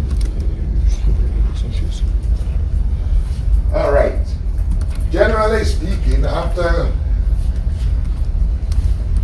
reperfusion, whether PCI, thrombolytics, or cabbage, you must put the patient on dual antiplatelet therapy. Dual antiplatelet therapy. So you must put them on aspirin plus. And this is just a diagram of how did we come to that decision. We used to give them aspirin by itself, and we lost 22. We got this much risk. With aspirin by itself, we were able to reduce the risk of rethrombosis by 22%. When we added clopidogrel, which is Plavix, we got additional 20% reduction. With Carido, we got additional. So I decided we said, okay, and these are the studies. Later, okay, all these studies. And what they stand for is here. Do I really care about this? No. What I needed to know is that if your patient got a drug-eluting stent, they must be on dual antiplatelet for 6 months. If they got a bare metal, you must put them on dual antiplatelet for at least 1 month. So it is not enough for you to walk away and say, oh, thank God you got you survived, they did the PCI, congratulations, and you walk away. No, you want to ask questions. Can I talk with the cardiologist, please? Did you put in a drug-eluting or a bare metal stent? Because that will determine how long your patient is going to need to be on the dual antiplatelet therapy. It's not going to be the cardiologist's responsibility, that is your responsibility. So you need to know what kind of stent your patient got. Okay? Well, there are times that you see patients with chest pain and the probability is very low. Patient is 68 years old, is hypertensive, is being controlled on one medication, he smoked when he was a teenager, EKG shows ST segment depression, but it's a upsloping or downsloping type. Stress test, you couldn't get him to schedule. Everything is like borderline with this patient. What do you do with those kind of patients? Patients with low pre-test probability, intermediate risk, just you continue to treat them symptomatically with nitroglycerin. If they respond to nitroglycerin on the short-term basis, then you give them long-term nitroglycerin, right? You put them on beta blocker or calcium channel blockers. Remember, avoid beta blockers with intrinsic sympathomimetic activity. Remember what I told you in pharmacology? I gave you a list of beta blockers with and without intrinsic sympathetic activity. You remember that? Yeah. The partial agonist.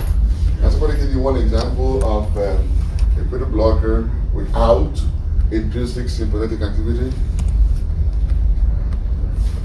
I said Without? without, yeah. I said put it alone. Yeah. It's about the only one actually. So calcium channel blockers, when beta blockers are contraindicated, okay, in COPD, peripheral artery disease. What is SSS? Six-sided syndrome. Thank you. Non-state security service. Antiplatelets. So when the probability of the cardiac cath coming positive is really low, it's not a benign procedure. 1 out of 100 people will die. You don't want to put your patient in that risk if the probability of them getting help is low.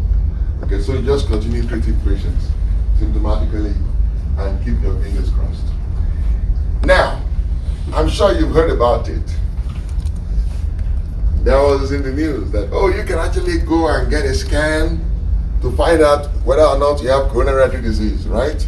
They say you go and get your coronary calcium score, right? Remember that? You've not heard, have you heard that before? Yes. Yes. Go get a CT scan now, you don't need to do stress test. That was the way it was marketed. But it's not true. Because you know that part of inflammation is calcium in the place, right? Calcium is one of those cofactors for so many enzymes in the body. So when there is inflammation, calcium is around. So when there is atherosclerosis with plaque formation, you have a lot of calcium around, right? So you can actually see the calcification on CT scan. But does that mean anything? Just because you have atherosclerosis, does that mean you're going to die of a heart attack? No. It is only when the atherosclerosis is obstructive, right? It's obstructive. It's got to be obstructive. So just because somebody has a high, because they said Trump had a high coronary calcium score, right? That doesn't tell us anything. It's got to be an obstructive.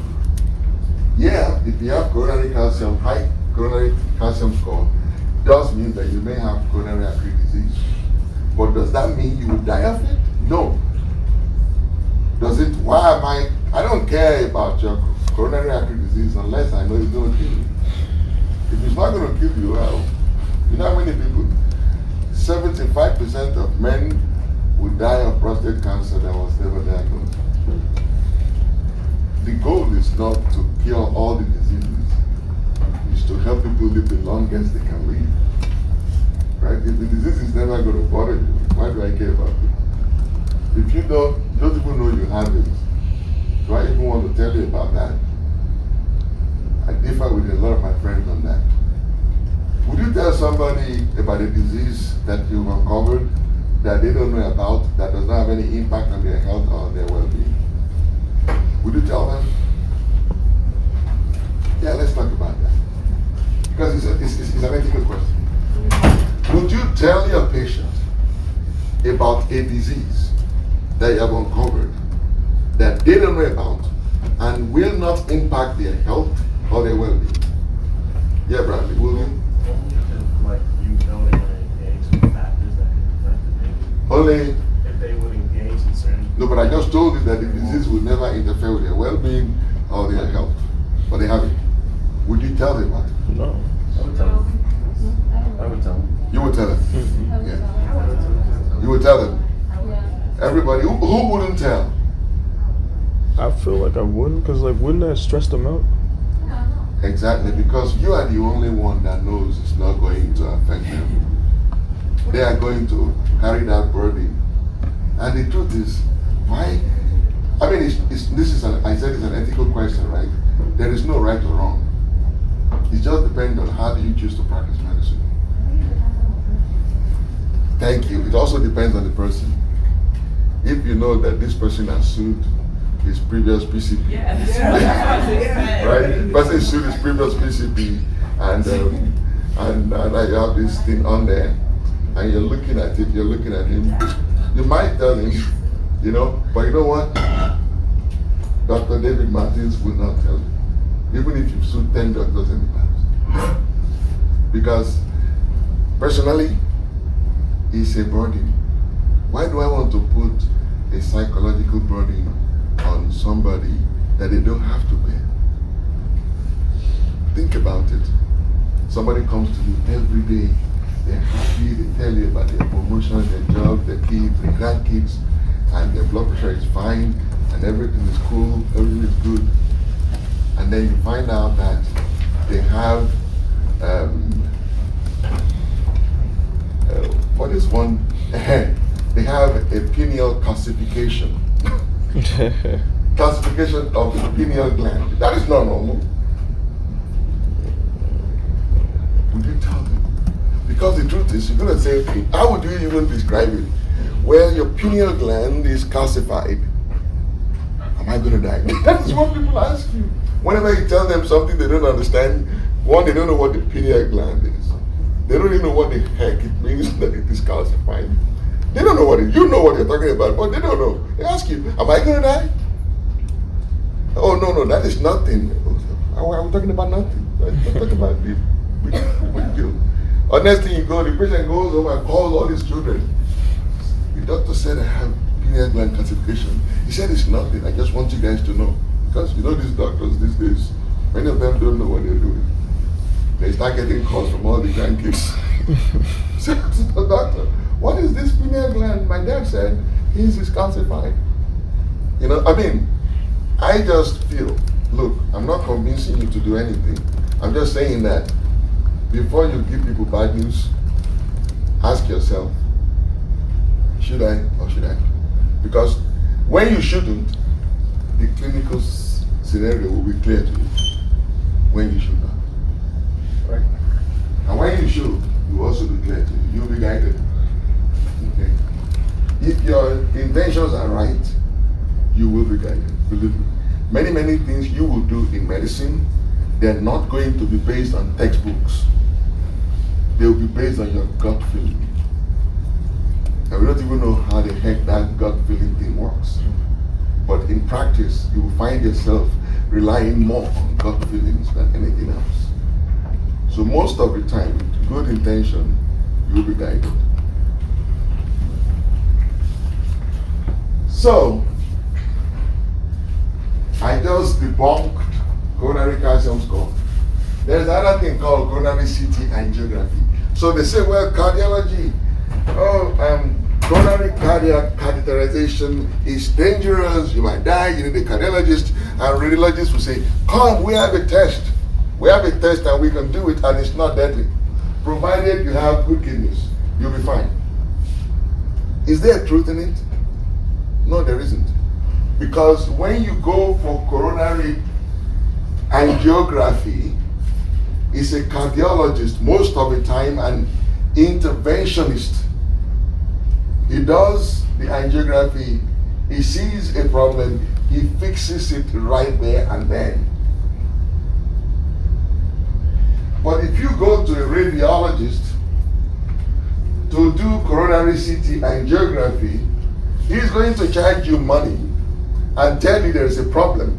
You now have to go look for an intervention cardiologist to repeat the old test and then fix it. Do you see what I'm saying? In the world, in the market, everybody wants to make money. But the truth is they are not of equal value. Right? So coronary CT angiography is not the same thing as coronary angiography. It is limited by kidney function, and there is difference in the opportunity for concurrent reperfusion opportunities. Okay? Coronary angiography carries with it a concurrent reperfusion opportunity that coronary CT angiography does not carry. Okay, so if you're talking to somebody who is in business with a radiology center, and they're telling you, oh, you know, actually coronary CT angiography is equally effective as cardiac angio, we should do that first. So you are stuck in that company. Because that is not true. With coronary CT angiography, you identify the problem, now have to refer the patient to a cardiologist to fix the problem. Whereas with coronary angiography, the cardiologist does the angiography and it fixes it right there and then. Okay, yes, Brandon. So are there less indications for the CT angiogram? It depends, that's what I'm saying. It depends on who you're talking to. See, the standards, this CT, coronary CT angiography is a new thing. It's one way, everybody's looking for a way to build medical. And radiologists have come up with their own. Right? But don't get confused. Coronary CT angiography is not the same as coronary angiography. Okay? What you really want is cardiac catheterization for coronary angiography. Because then the cardiologist can fix it, what they see. Okay? Whereas coronary CT angiography does not have that benefit.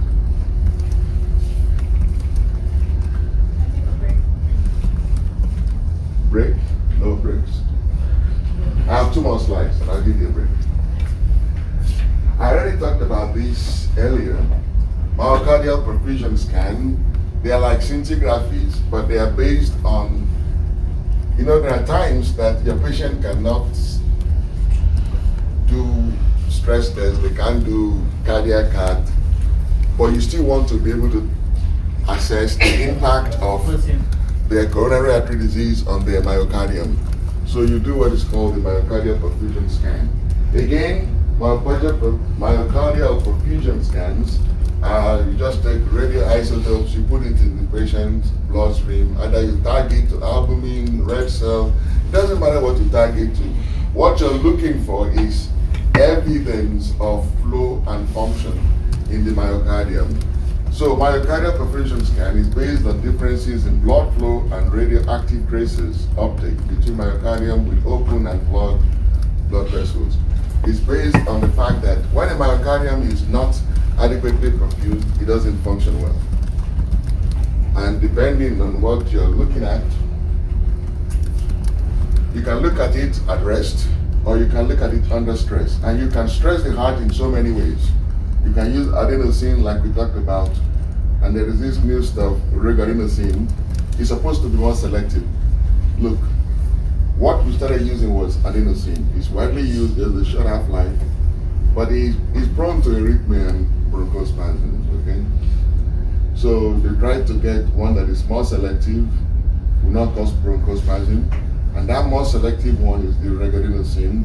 It's selective, it's safe in patients with asthma and COPD.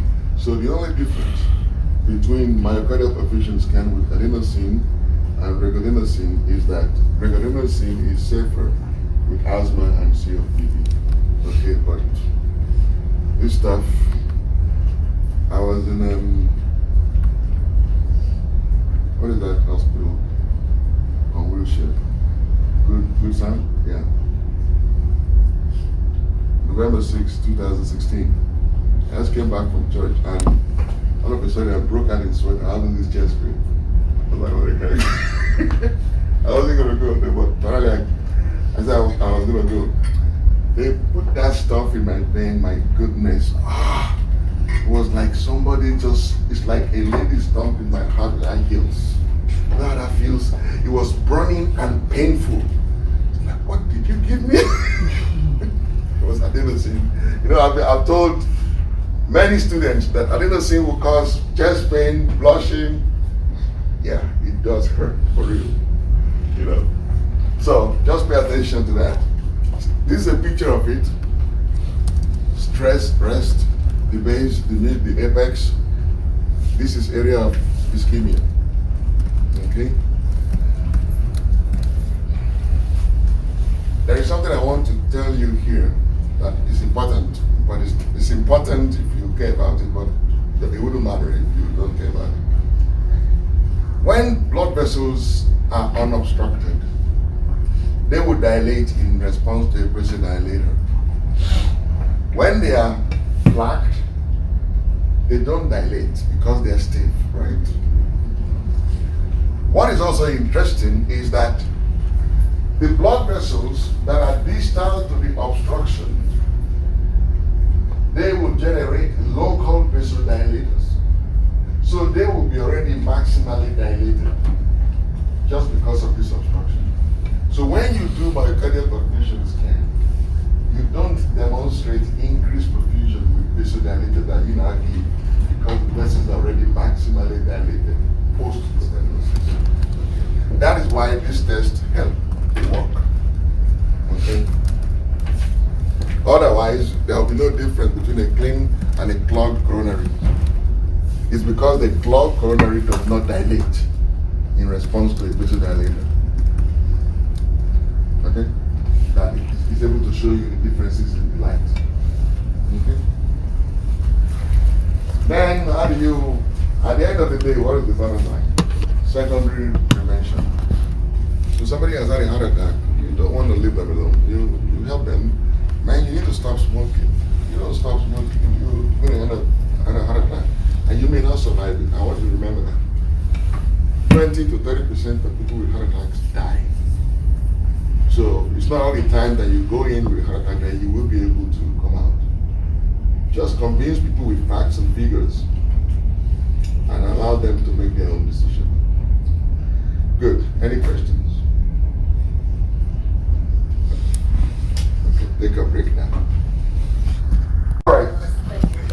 So, there you go. I was just looking for you. Stand with me. Shamika is the wife of your neighbor, Shaka. She knocked on your door at 4 a.m. because her husband has been having a chest pain that will not stop. Even after 3 doses of sublingual nitroglycerin. She asked you, what should we do? She's asking you this as a neighbor. Because she can see you go here, come with your white coat and a stethoscope. How would you advise Shamika? Good. Call 911. That is the advice. Okay? Don't tell her to, watch, I'll pray for you. Call 911. Chest pain, 3 doses of nitro, 911. Okay. Melanie, so Shamika came back and said, hey, Mel, the hospital didn't know I took the EKG.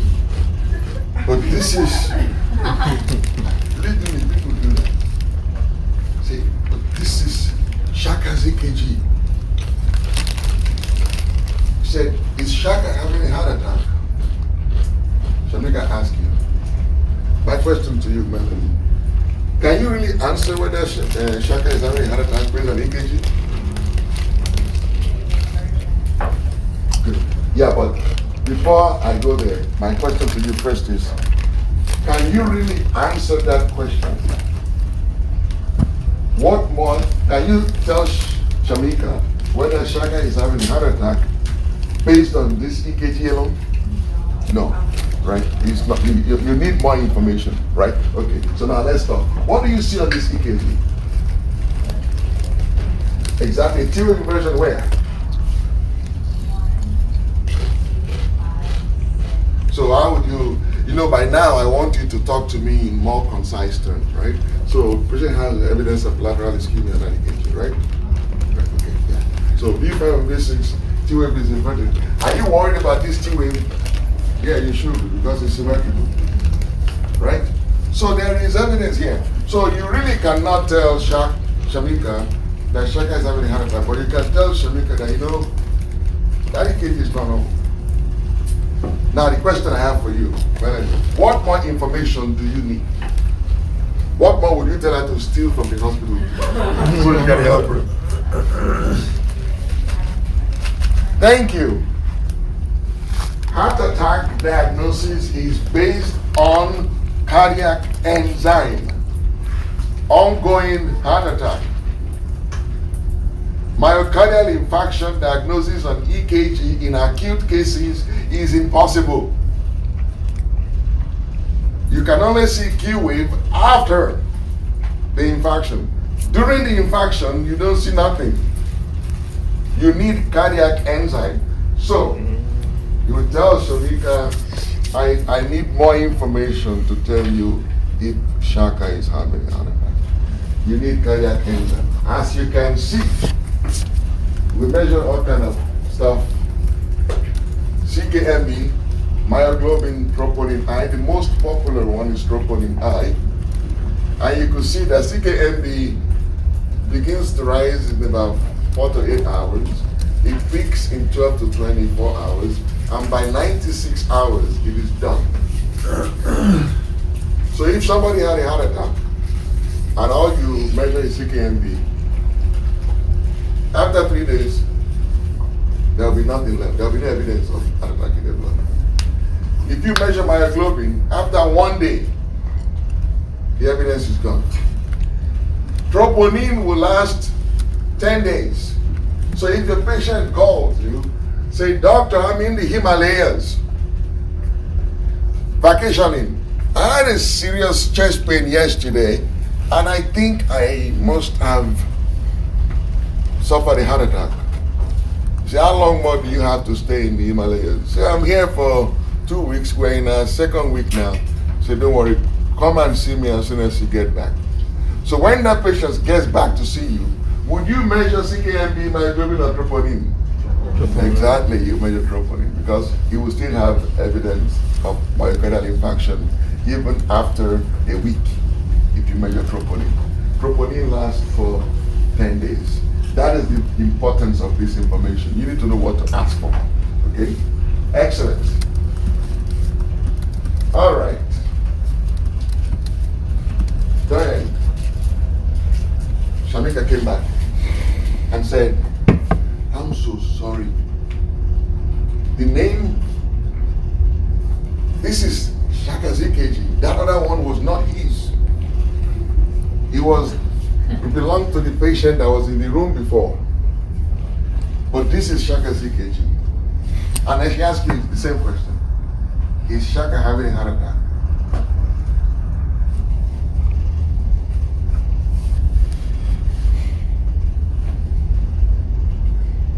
Go ahead.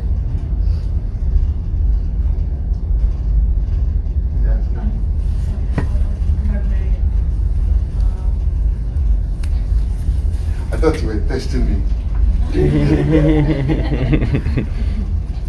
So what is on this EKG now?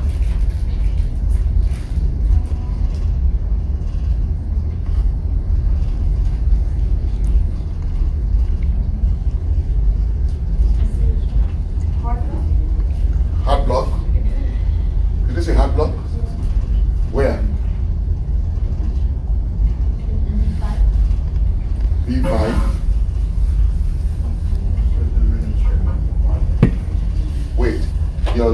You're telling me about heart block in B5? Would you use a precardial chest lead for arrhythmia where you have a rhythm strip? Although the B5 is what is written here, but okay, tell me what is on this EKG, 10 seconds. I'm zeroing you out now. ST depression? Good. ST depression where? 5, 6. If this Shaka has ST segment depression in all of its anterior leads, from V2 all the way down to V6, and it seems to be getting worse the more lateral you go, right? So that is, otherwise there is nothing wrong with it. Now the question is Shaka having a heart attack? Can you answer that from this EKG? Need enzyme. Huh? No. No. You need to know what the enzymes are. But now you will tell her that, oh, this EKG is not normal. This EKG shows that Shaka may be having reduced blood flow to his heart. But I don't know if he has injured his heart yet or if he's having a heart attack. I need more information. Why am I telling you this story? You need to be able to know that heart attack is not a single criterion diagnosis. You take the patient history, you look at the EKG, you look at the enzyme, so you can have a good picture. So you don't create unnecessary anxiety in people, give people correct information. Okay? All right. So let's talk, that is my interlude to, or prelude to unstable angina. So what is unstable angina? Unstable angina is persistent chest pain with ischemic changes on EKG, but no evidence of injury. Okay? What is the evidence of injury you're looking for? ST segment elevation. And what is the evidence of infarction? Elevated cardiac enzyme. Q wave is an old infarction. Okay? All right? So be careful, understand that. Q wave is old infarction. The only evidence for acute infarction is elevated cardiac enzyme. All right? Good. If a patient develops acute occlusion of a major coronary vessel, they will get ST segment elevation and you will see Q wave developing. So they will have ST segment elevation and Q wave at the same time. That is the only time a Q wave is a reflection of acute infarction, when it is accompanied by ST segment elevation. If you see Q wave by itself, no ST segment changes, Q wave by itself is an indication of an old MI. Okay? When would it show up? Like, what's the duration of time? Like, if you take the example of the guy who had, like, who was in Jamaica, vacationing. Yeah, and then coming back. And you got the 29. And it's positive. Yeah, would you get another EKG after the 10 days? Yes. And then you Yeah. see the Q wave? Yeah, because if he had a major infarction, you will see a Q wave. If it was a minor infarction, which we'll talk about, you will see EKG might still be normal. Okay? Can you repeat that about the Q wave in the depression at the same When time? Q wave is seen within the context of ST segment elevation, that is an acute Q wave. That is a Q wave that is reflective of acute infarction. When Q wave stands alone, without any ST or T wave changes, it means the infarction is an old infarction. Okay? So, normal cardiac enzyme is what you want for unstable angina. Evidence of ischemia you must see, symmetrical T-wave inversion, horizontal or downsloping ST segment depression. Now you know what that means. There must be evidence of injury. Okay? Normal enzymes, slight elevation in the level of cardiac enzyme may be observed in patients with kidney disease. Remember that.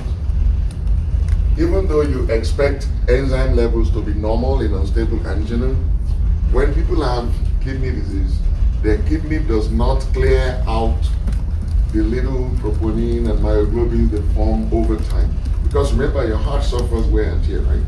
So cardiac enzymes are constantly being leaked into the system. and they're being filtered. So the levels, that is why when you look cardiac enzyme, it's never zero, right? There is a normal level, right? It's never zero. That normal level is determined by kidney functions. So when you have kidney failure, that normal level goes a little higher. And you might indeed see slight elevations of cardiac enzymes in patients with unstable angina. Okay? Troponin I is what you want. I'm just giving you relative values of troponin T here. Okay? How do you manage unstable angina? You do more than reduce myocardial oxygen demand and increasing cardiac flow here. Because remember, unstable angina means the patient has taken the third dose of nitro without relief.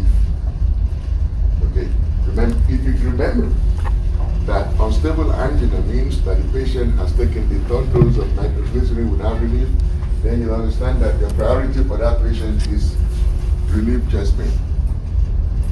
Okay, and you will give them the strongest thing you have, narcotic pain relief. Usually we use intravenous morphine or diamorphine for severe chest pain. Okay. And then you now reduce the myocardial ischemia by increasing coronary blood flow and decreasing myocardial oxygen. But this time you're not doing nitroglycerin and tablet, you're doing nitroglycerin drip. Okay, you're giving it to them by IV infusion. Okay? And you're going to keep doing it until the chest pain stops. Of course, nitroglycerin drip lowers blood pressure. If their blood pressure begins to drop and they still have chest pain, you really have a problem. Because when the systolic, when the mean blood pressure is less than 70, you can't give any more nitroglycerin. You have to start. Now you have to now give them vasopressor and nitroglycerin to keep the blood pressure and maintain coronary perfusion. You see this in the emergency room, in the coronary unit, and on the blue side in the emergency room, when you're doing your ER rotation. And now you're giving beta blocker and you're keeping your eye on the heart rate. Your goal with the beta blocker is to keep the heart rate under 100. You're going to prevent clot formation by giving them antiplatelets, you'll give anticoagulation, and you're going to give them statins, regardless of serum cholesterol. Remember that. When you have unstable angina, you're given antiplatelet and anticoagulant. You're giving heparin, okay, Fondaparinux or Lovinox. So let me just help you remember. For stable angina, you give beta blocker and nitroglycerin. Reduce the myocardial oxygen demand, increase coronary blood flow. For unstable angina, you're going to do those plus relieve the pain, give anticoagulant. You don't give anticoagulant in stable angina. You give it in unstable angina. Okay? And then you must give statins regardless what the cholesterol level is. Okay? In order for you to remember that, I put it into this thing called banana. Okay? So you're gonna make sure Shamika makes sure that check out that bananas in the emergency room. Beta blocker, antiplatelet, nitrate, anticoagulant, glycogen, and statins. Okay? Any question? They're good?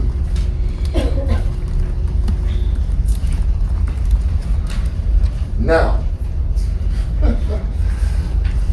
Kiera, what is an ECG?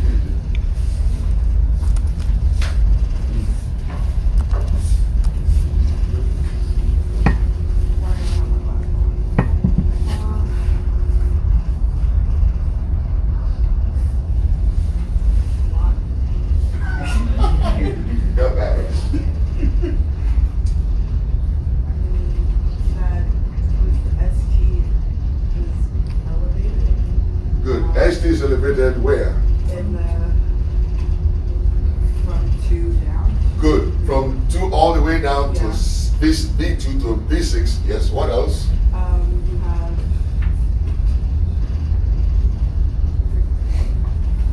you don't have the normal QRS. Let's finish talking about the ST. Okay. What else is wrong with the ST? What else is wrong with the ST segment? It's elevated in this place. What? How about in the limb leaves?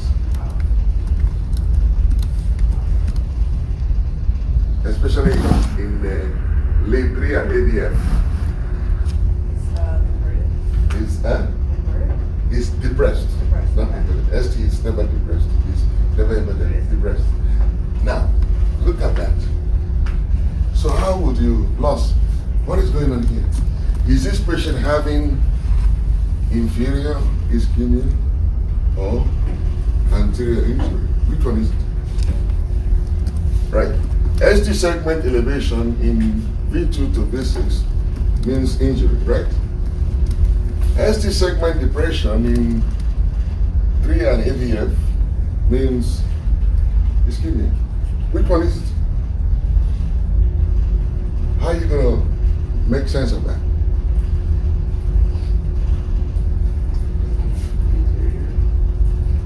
Would you call this anterior injury or inferior ischemia?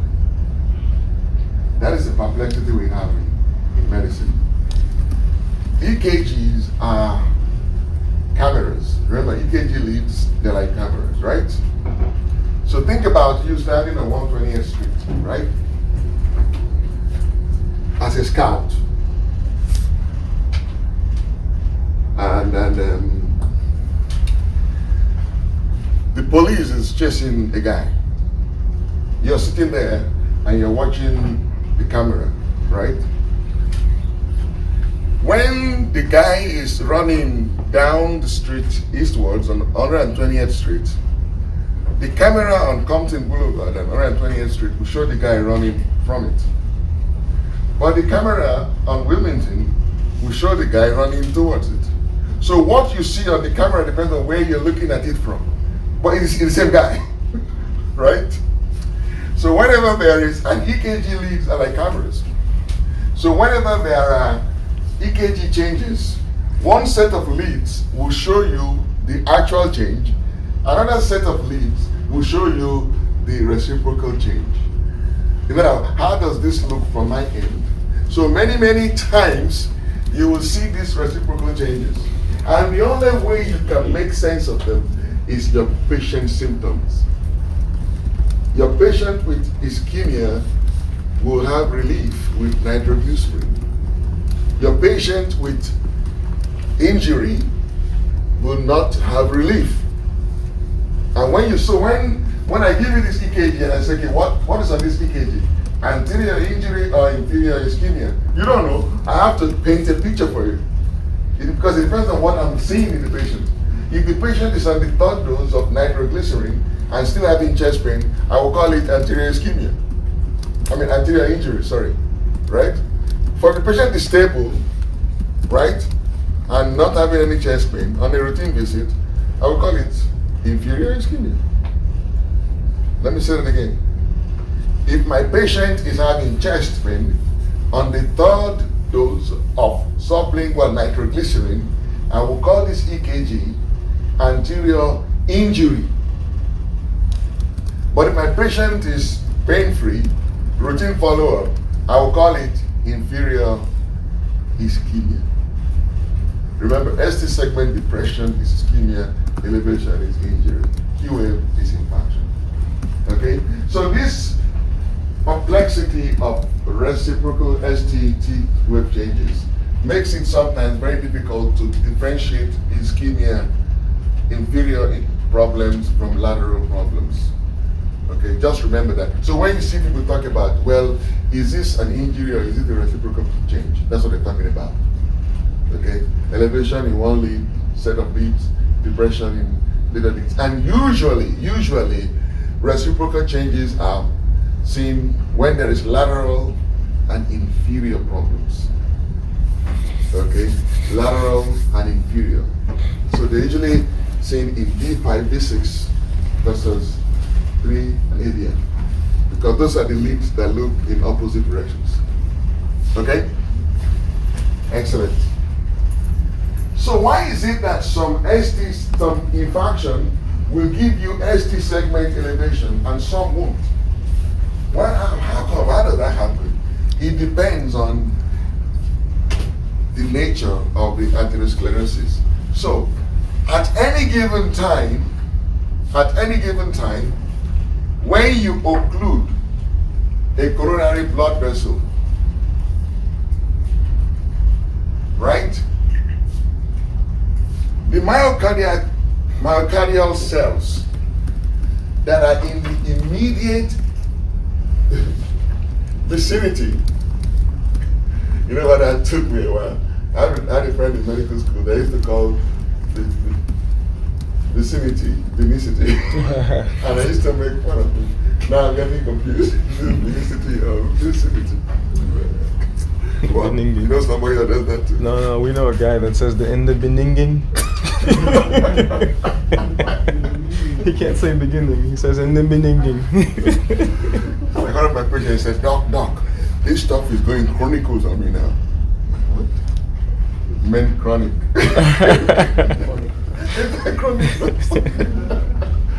All right, so whenever a blood vessel gets occluded, the myocardial cells in the immediate vicinity of that occluded blood vessels, they die.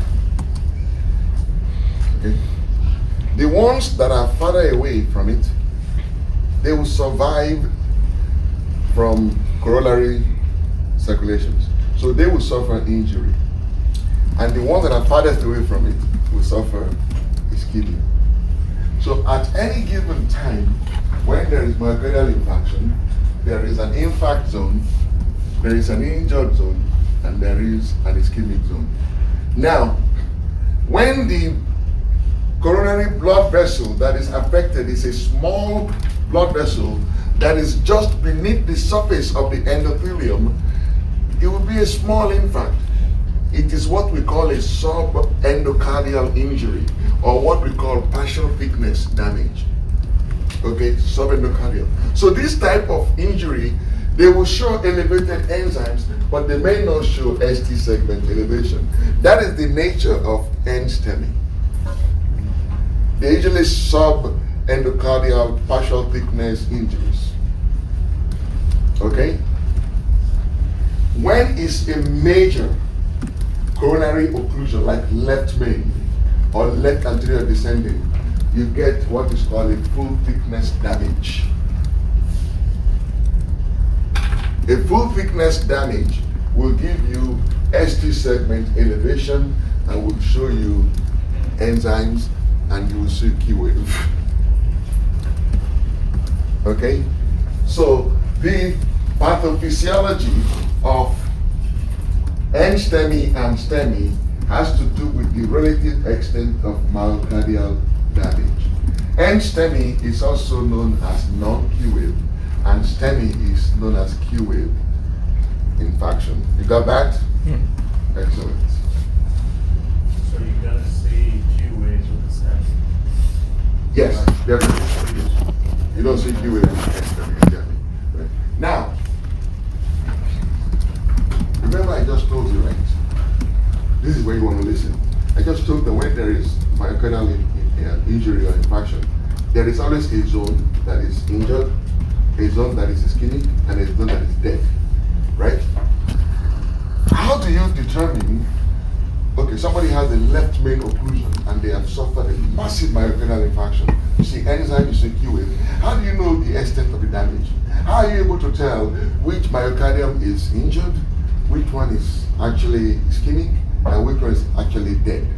Sometimes those questions are important questions because you want to be able to tell your patient that if somebody had a heart attack, it's a massive heart attack. I will be very surprised if you don't develop heart failure in the next couple of days.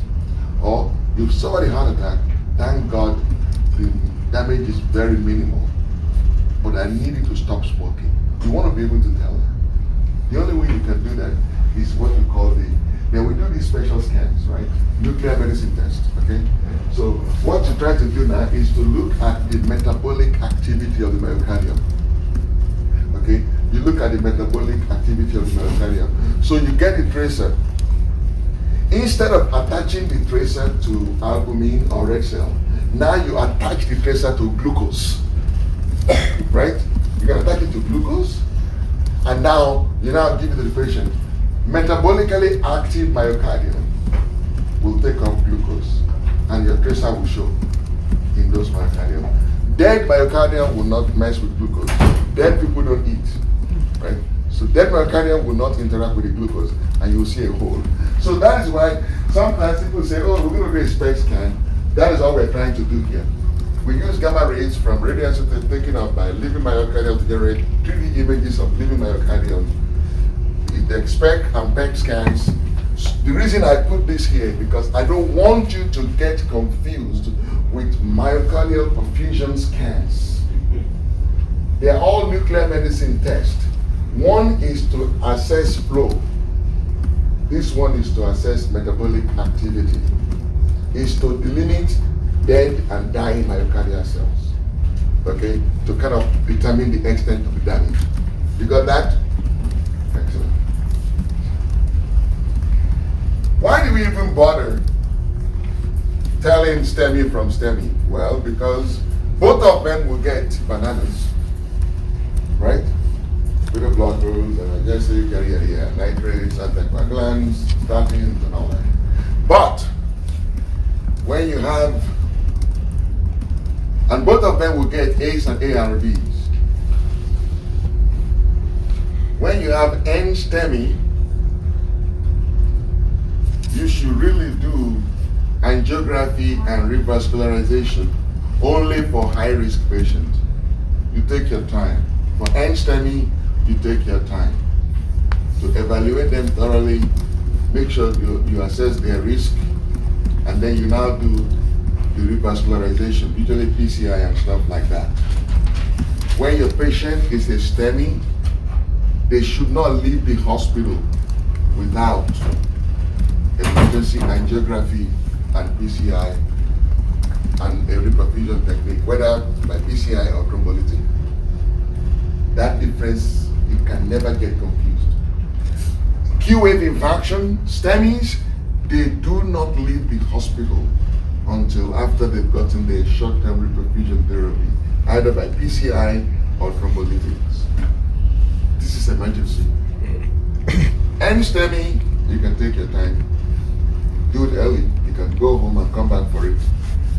You never give thrombolytics to end STEMI. Okay? So non-Q-wave infarction don't get thrombolytics. The risk of thrombolytics is way more than the benefit in end STEMI. But in STEMI, you do.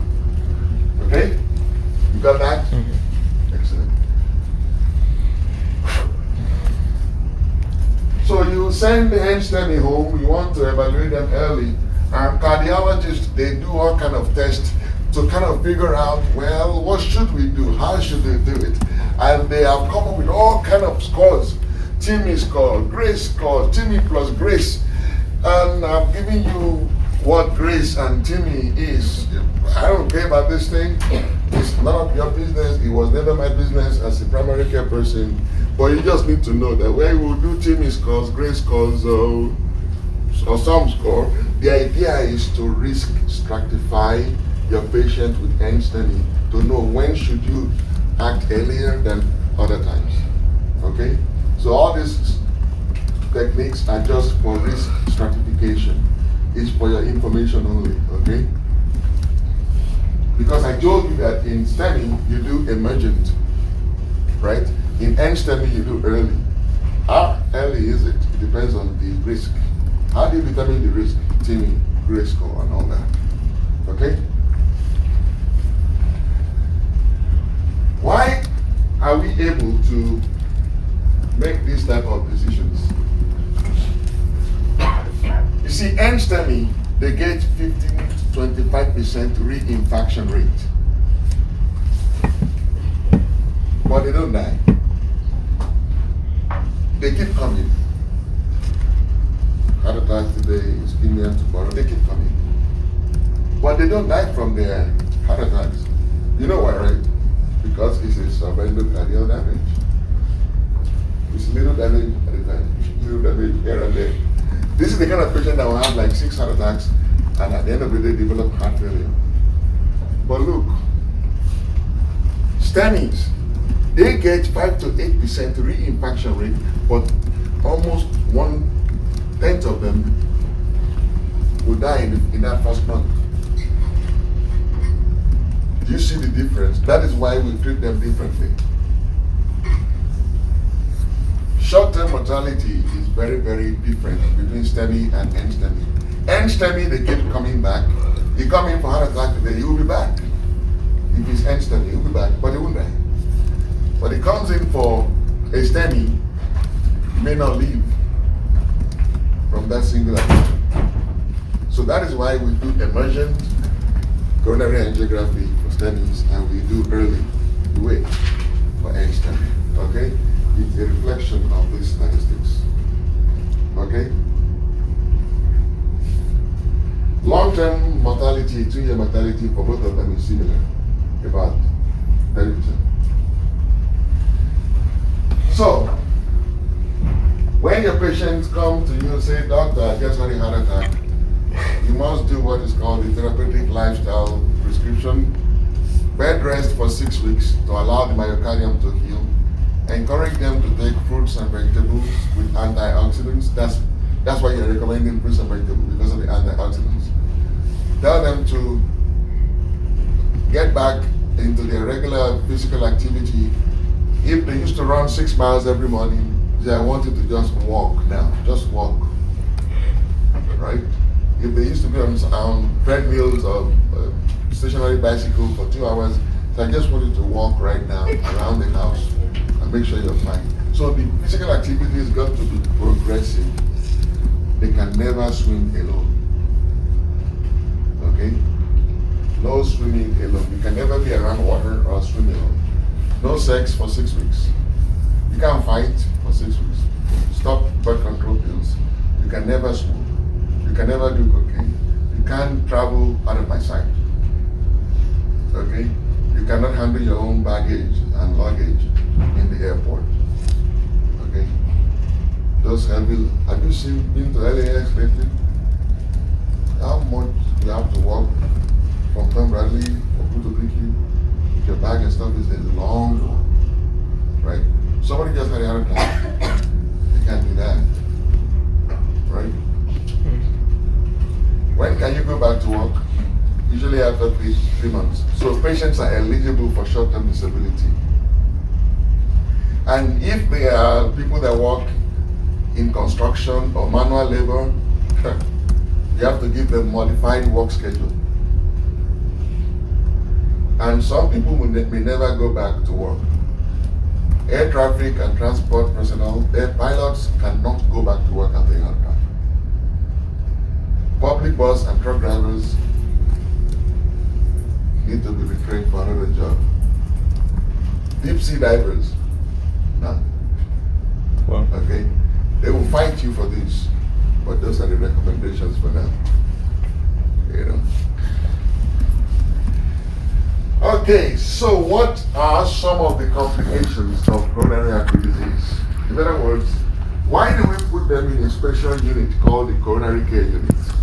And we listen to their heart twice a day, in the morning and at night, every single day. And the patients, it costs the healthcare insurance $5,000 every single day in the CCU. Why do we do that? Because some serious complications can follow. One of them is reperfusion injury. What is reperfusion injury? So you see, when the blood vessels get occluded, right? You cut off blood supply from a particular part of the myocardium. When you cut off blood supply, you force the myocardium in that area, they will die. The ones that are in the immediate vicinity will die, right? The ones that are in the injured area and the ischemic area, you force them to go into anaerobic metabolism, right? When they go into anaerobic metabolism, they form lactic acid, right? Some of the cells may die. Even in the impacted area, they will die, they will release, they will form debris, right? Now you now go with your thrombolytics, boom, and you open that blood vessel. What you will do at the same time, not knowingly, is that you will restore blood flow and you will flush all those dangerous products they form into the general circulation. and that causes what is called reperfusion injury. Okay? It's an acute thing. You follow treatment. So oxidative stress of perfusion after hypoxia of ischemia is an inflammatory response. It's very similar to the refeeding syndrome. You know when somebody has been fasting for a long time and then you now feed them with a lot of food suddenly after they fasted for like 2-3 days, you get what is called refeeding syndrome. You actually make them sick. So reperfusion injury is like that. Remember, just because somebody came in for heart attack does not mean they will not have a second heart attack while they're in the hospital. Especially if they are coming for an end STEMI. So let me ask you, David, if you admit somebody for a heart attack, who is more likely to reinfarct in that admission? Is it somebody with QA or somebody without QA? End STEMI. The guy without QA is likely to reinfarct on that admission than the guy with QA. Okay? So reinfarction is a common, it could be a complication. Rate and rhythm disorders, yes. Heart blocks, arrhythmias. If you take out the right coronary that supplies the SA node, the person will go into heart block right away. The SA node will quit, right? So that's why you pay attention, you put them in the CCU, you're watching their rhythm on the monitor, you're listening to their heart. Why? You can also get, and by the way, arrhythmias are the leading cause of death in the immediate post-MI period, especially ventricular arrhythmias. If somebody dies because they had a heart attack, it's because they went into a ventricular arrhythmia, typically VFib. Okay? The exit from the CCU almost all the time is pulseless electrical activity that we call PEA of ventricular dysrhythmias. Okay? It's a complication, it's a rate and rhythm complication of ischemia. I told you about papillary muscle rupture, remember? But it doesn't even have to rupture. It could be just an ischemia of the papillary muscle, and the person will develop a mitral regurgitation bumper. Remember all that? Yeah. Right, okay. So you listen every time. Mural thrombus in somebody with subendocardial ischemia, where the underlying myocardial tissue is dead. The endocardium on top of a dead tissue is also dead. It will trigger a clot formation. That is why people can get a stroke following heart attack. Right? We get subendocardial injury and infarction. The endocardium on top of the infarcted zone also dies. Platelets try to seal it. It's in the heart. With systole and every single time, that clot can dislodge. So you rush the guy into the CCU because he suffered a heart attack. Before you turn around, he's not moving on his right side because he has suffered a massive stroke as a complication of his heart attack. That is bad. Really bad. I've seen it. It's horrible. Horrible. And you know what is interesting? Everybody is so focused on the heart until you step back and you realize that wait, it's not moving on the right side. Pay attention to it. You're talking to him and it's like, the guy is right-handed and it's like, thank you, Doc. Thank you, Doc. Why is he not? He's right-handed. Why is he not using his right hand? Because sometimes they are so strung out on narcotics and stuff like that that they won't be able to complain of that weakness. But you have to see that every time the guy is restless, it's only moving on one side. Like, what is wrong with the other side? Then you examine and do a CT scan. You're like, oh, the guy just took out his MCA. Bad things. He's probably not going to leave the CCU. So mural thromboembolism will give you CVD, or sometimes you see somebody. That is why when you're rotating through the CCU, you do a thorough physical examination every single day. You take the cover off, you look at the feet, you look at the hands, you examine your patient, you talk to them, you do the reflexes, do everything thoroughly. Because you know what? That clot may not go to the brain. It might just go to the subclavian or to the iliac and cut off this blood supply to one of the toe, and your patient will have a blue toe. And you are there, the patient is covered, and you're focusing on the heart alone. Before somebody comes, the nurse will tell you that toe is dead and gangrenous, your patient is spiking fever, is septic, because you missed the blue toe. So it's extremely important to do a thorough physical examination when you go in these cardiac killings. Of course, now you have myocardial dysfunction because the heart is done, right? You have this flow function mismatch, hibernating myocardium, stunned myocardium. These are ways cardiologists describe a myocardium that is responding to reduced blood flow. If the ischemia has taken a long time to develop, the myocardium tends to conserve energy. It hibernates. If the ischemia develops suddenly, the myocardium will be stunned. It will just quit working. How do you tell it apart? Time. So if after a myocardial infarction, somebody says, you get an echo, and they say, you know, your patient does not have any movement at all in the anterior wall. You don't tell the patient that, oh, the anterior wall is gone. No, you wait. Because you don't know whether that anterior wall is stunned or is hibernating. So what you do is you wait. About a week or two later, you repeat the echo. If the part that was not moving now start moving, that means it was hibernating. Right? If it start moving after 3 days, it was stunned. You understand what I'm saying? So all these terms, I don't know, cardiologists use it. It has to do with the fact that the myocardial damage in heart attacks is reversible, depending on how, may be reversible, depending on how it is initiated. If it comes on slowly, the heart may hibernate. So you will see that this heart is not moving. But once you restore the blood flow, it starts moving again. Or the heart is not moving when you're doing your MI workup from the emergency room, you see the heart is not moving. Immediate MI period. That is a stunned myocardium. Right?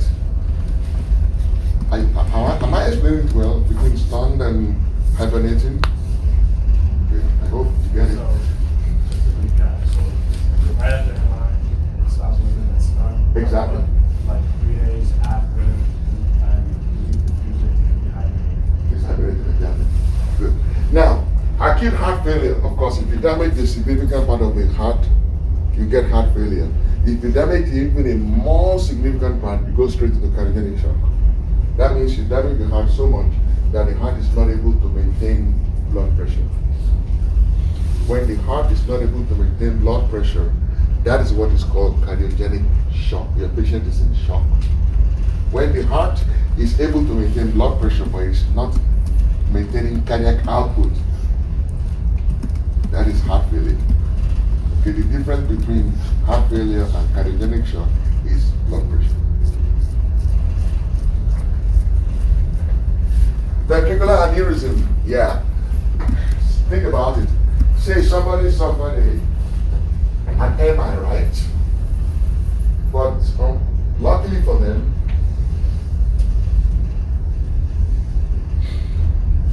the MI is in the left ventricle over here. So this part of the ventricle dies, but everyone else is working.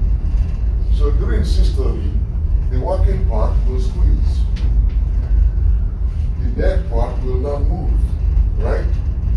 With increased pressure here, this dead part that is also now a weaker part will be forced into an aneurysm.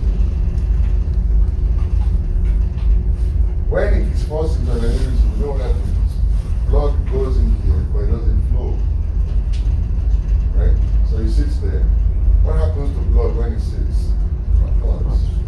Then from here, it will start throwing clots into the circulation. Okay? And how do you know when somebody is developing an aneurysm? The patient gets better, but the ST segment stays up.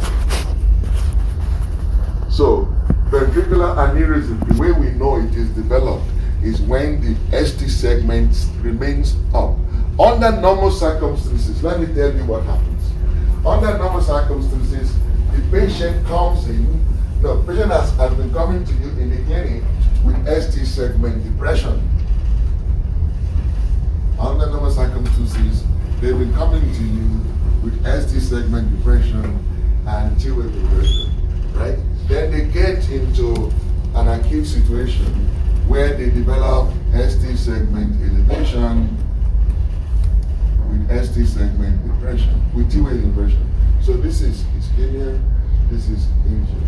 Now, when you take them to the hospital, you do all this with the fusion thing, the next thing that happens is ST segment goes down, ST segment goes down,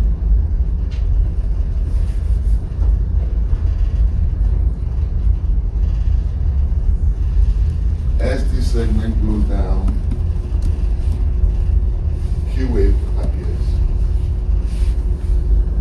See, it's the normal preservation, ST depression, T wave depression, ischemia. You got into trouble, ST segment elevation, injury.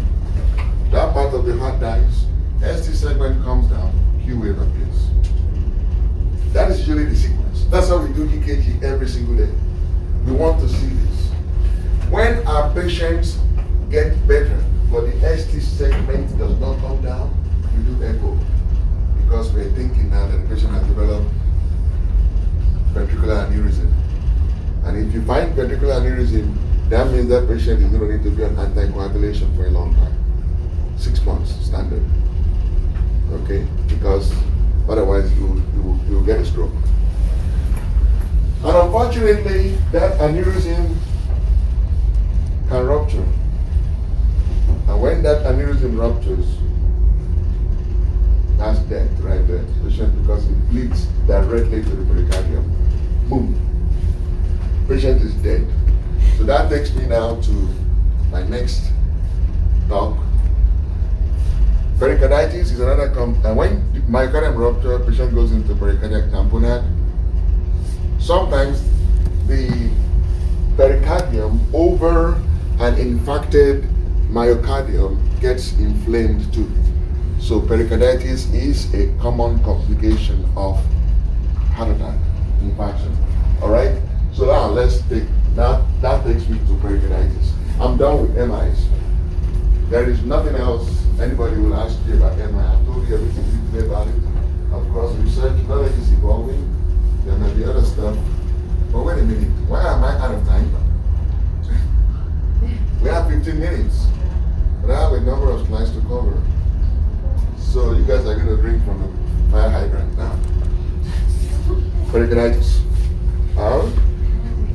You don't want to drink from water hydrants? Okay. What is your suggestion? Should I take 10 more minutes? What do you have after that? Lunch? Yeah. Okay, let me ask you. What do you want? Do you want me to stop now and we can continue next time? Which means what is my next lecture? Oh, you don't have the schedule? Oh yeah. Let me pull up the schedule. Look it up. Let me see. I can tell from the topic whether it's a big deal or not. Oh, cardiomyopathy is easy. Okay, we can actually stop now. Okay. Because I don't want to. This is important. I don't want to rush you. So that is. We're going to stop here. So next lecture, I will finish pericarditis and then we're going to cardiomyopathy. So but before I stop, I do in fact have some questions here that I think, that's fine. We'll do this next time. So you have time to review and then answer my questions properly. Okay, let me tell you something. I'm not very happy with the way those of you that did EKG answered the EKG, the approach of the EKG. I need you to be a little bit more aggressive and prompt and proper. This is not the time for you to be dragging your feet. On EKG, you see the EKG, tell me exactly what it is, 10 seconds. That's my challenge to you. You can do it. Believe me, I know you can. You just have to think about doing it. I don't want you to take less than 10 seconds to tell me 3/4 of what is on any EKG. It does not matter. You know it. I already gave you the scheme. Just deploy it and say it. So when I show an EKG, I want you to be able to say it. Let me tell you something. You see, Charles Alder University is not, we're not a Harvard and we're not a UCLA, okay? But we are no less And we like to leave a mark on you when you leave. Every instructor has a mark on you when you leave. We are told to do that. When I teach you cardiology, my mark is the way you approach EKG. When anybody listens to a new graduate interpret EKG, they can tell when it's a new graduate interpret EKG. Because there's a specific sequence. It's not in any textbook. When I teach you in critical care how to manage pain, there's another mark I'll leave on you. Only you will know that formula. One of my students was at Cedars in the CCU, and they were figuring out how should they reduce the FiO2 on the patient that was on the vent. And she told them, you know, if you reduce the FiO2 to this amount, the patient will be fine and will be able to get them off the vent sooner. And they're like, how do you know that? He said, Drew. I said, okay, we'll see if it works. They did it and it worked. So they asked her to get a reference. I'm like, there's no reference. It's not a Drew reference. Just tell them it's a Drew reference. You know? So when I ask you to interpret EKG and you kind of like stumble a little, I feel like I need to put more pressure on you. And there are only two ways I can do that. I can bring EKG to class every single day and give you 10 seconds. I'll make copies, I give you 10 seconds and I'll take it back and I'll make it part of your grade. Or you can just, or I can make your final exam 100 questions instead of 60 questions and fill it up with EKG. I always believe that when people choose to learn something by themselves, they retain it better than when you're forced to do it. I never like anybody to force anybody to do anything. Don't make me do it. I need you all. You know it. You need me. I'm not telling you to go review my EKG lectures. No, I just need you to take that step and try to recall what you already know. If you don't try to recall what you already know, you will not know what you know. Don't be scared. Don't be timid. It's still me. I mean, I'm not going to shoot you because you missed it. Even if I'm going to shoot you, I'm going to use my DP gun. Right? No, so just say it and be confident. And when there is nothing else, I want you to remember on your exam, I put a normal EKG there. Because I don't want you fidgeting on EKG. EKG is basic. Computers interpret EKG. Come on. You're very smart humans. You should be able to do it. So I want you to try very hard. Do that. And you'll be okay. And then in neurology, I will also leave another mark on you. As we go, I will tell you. You will know what those marks are. So that when you come in the future, or when you graduate and you see the ones, maybe you're in practice for 5 years, you see a Drew graduate, you can look for the trademark. You know, it's something we like to do, and I think it's good for us to put that Drew thing on you. Okay? It's the way we do it, the way we think about it. It's some of our values is not shared. Have you guys heard about CLEDIC? Right? You heard about CLEDIC? Compassion, leadership, community, diversity, integrity, all those things. These are values, they are important to us. They are very, very important to us. God forbid, if any of you ever end up in practice and get convicted for what that doctor did to USC students, a true graduate would never do that. Knock on wood. Right? Because we want to make sure that you're not only going to be good providers, but you have the basic human decency. And you have everything you need to take care of people, regardless whether they are money, if they are poor, they're black or brown, they're white, doesn't matter. Take care of them. You know. And part of the ways that we look at that is all of us that teach on this campus, not adjuncts, some adjuncts too, but all of our full-time professors, we've come together and made a decision that we're going to infuse students over the period of time that we have time to interact with you with some basic humanity stories that will help you look at life and re-envision your future a little differently, you know. And rheumatism in neurology or that PF ratio in pulmonology seriously, then that means you're not taking a lot of other things seriously. And those things are important to us. So try your very best, okay?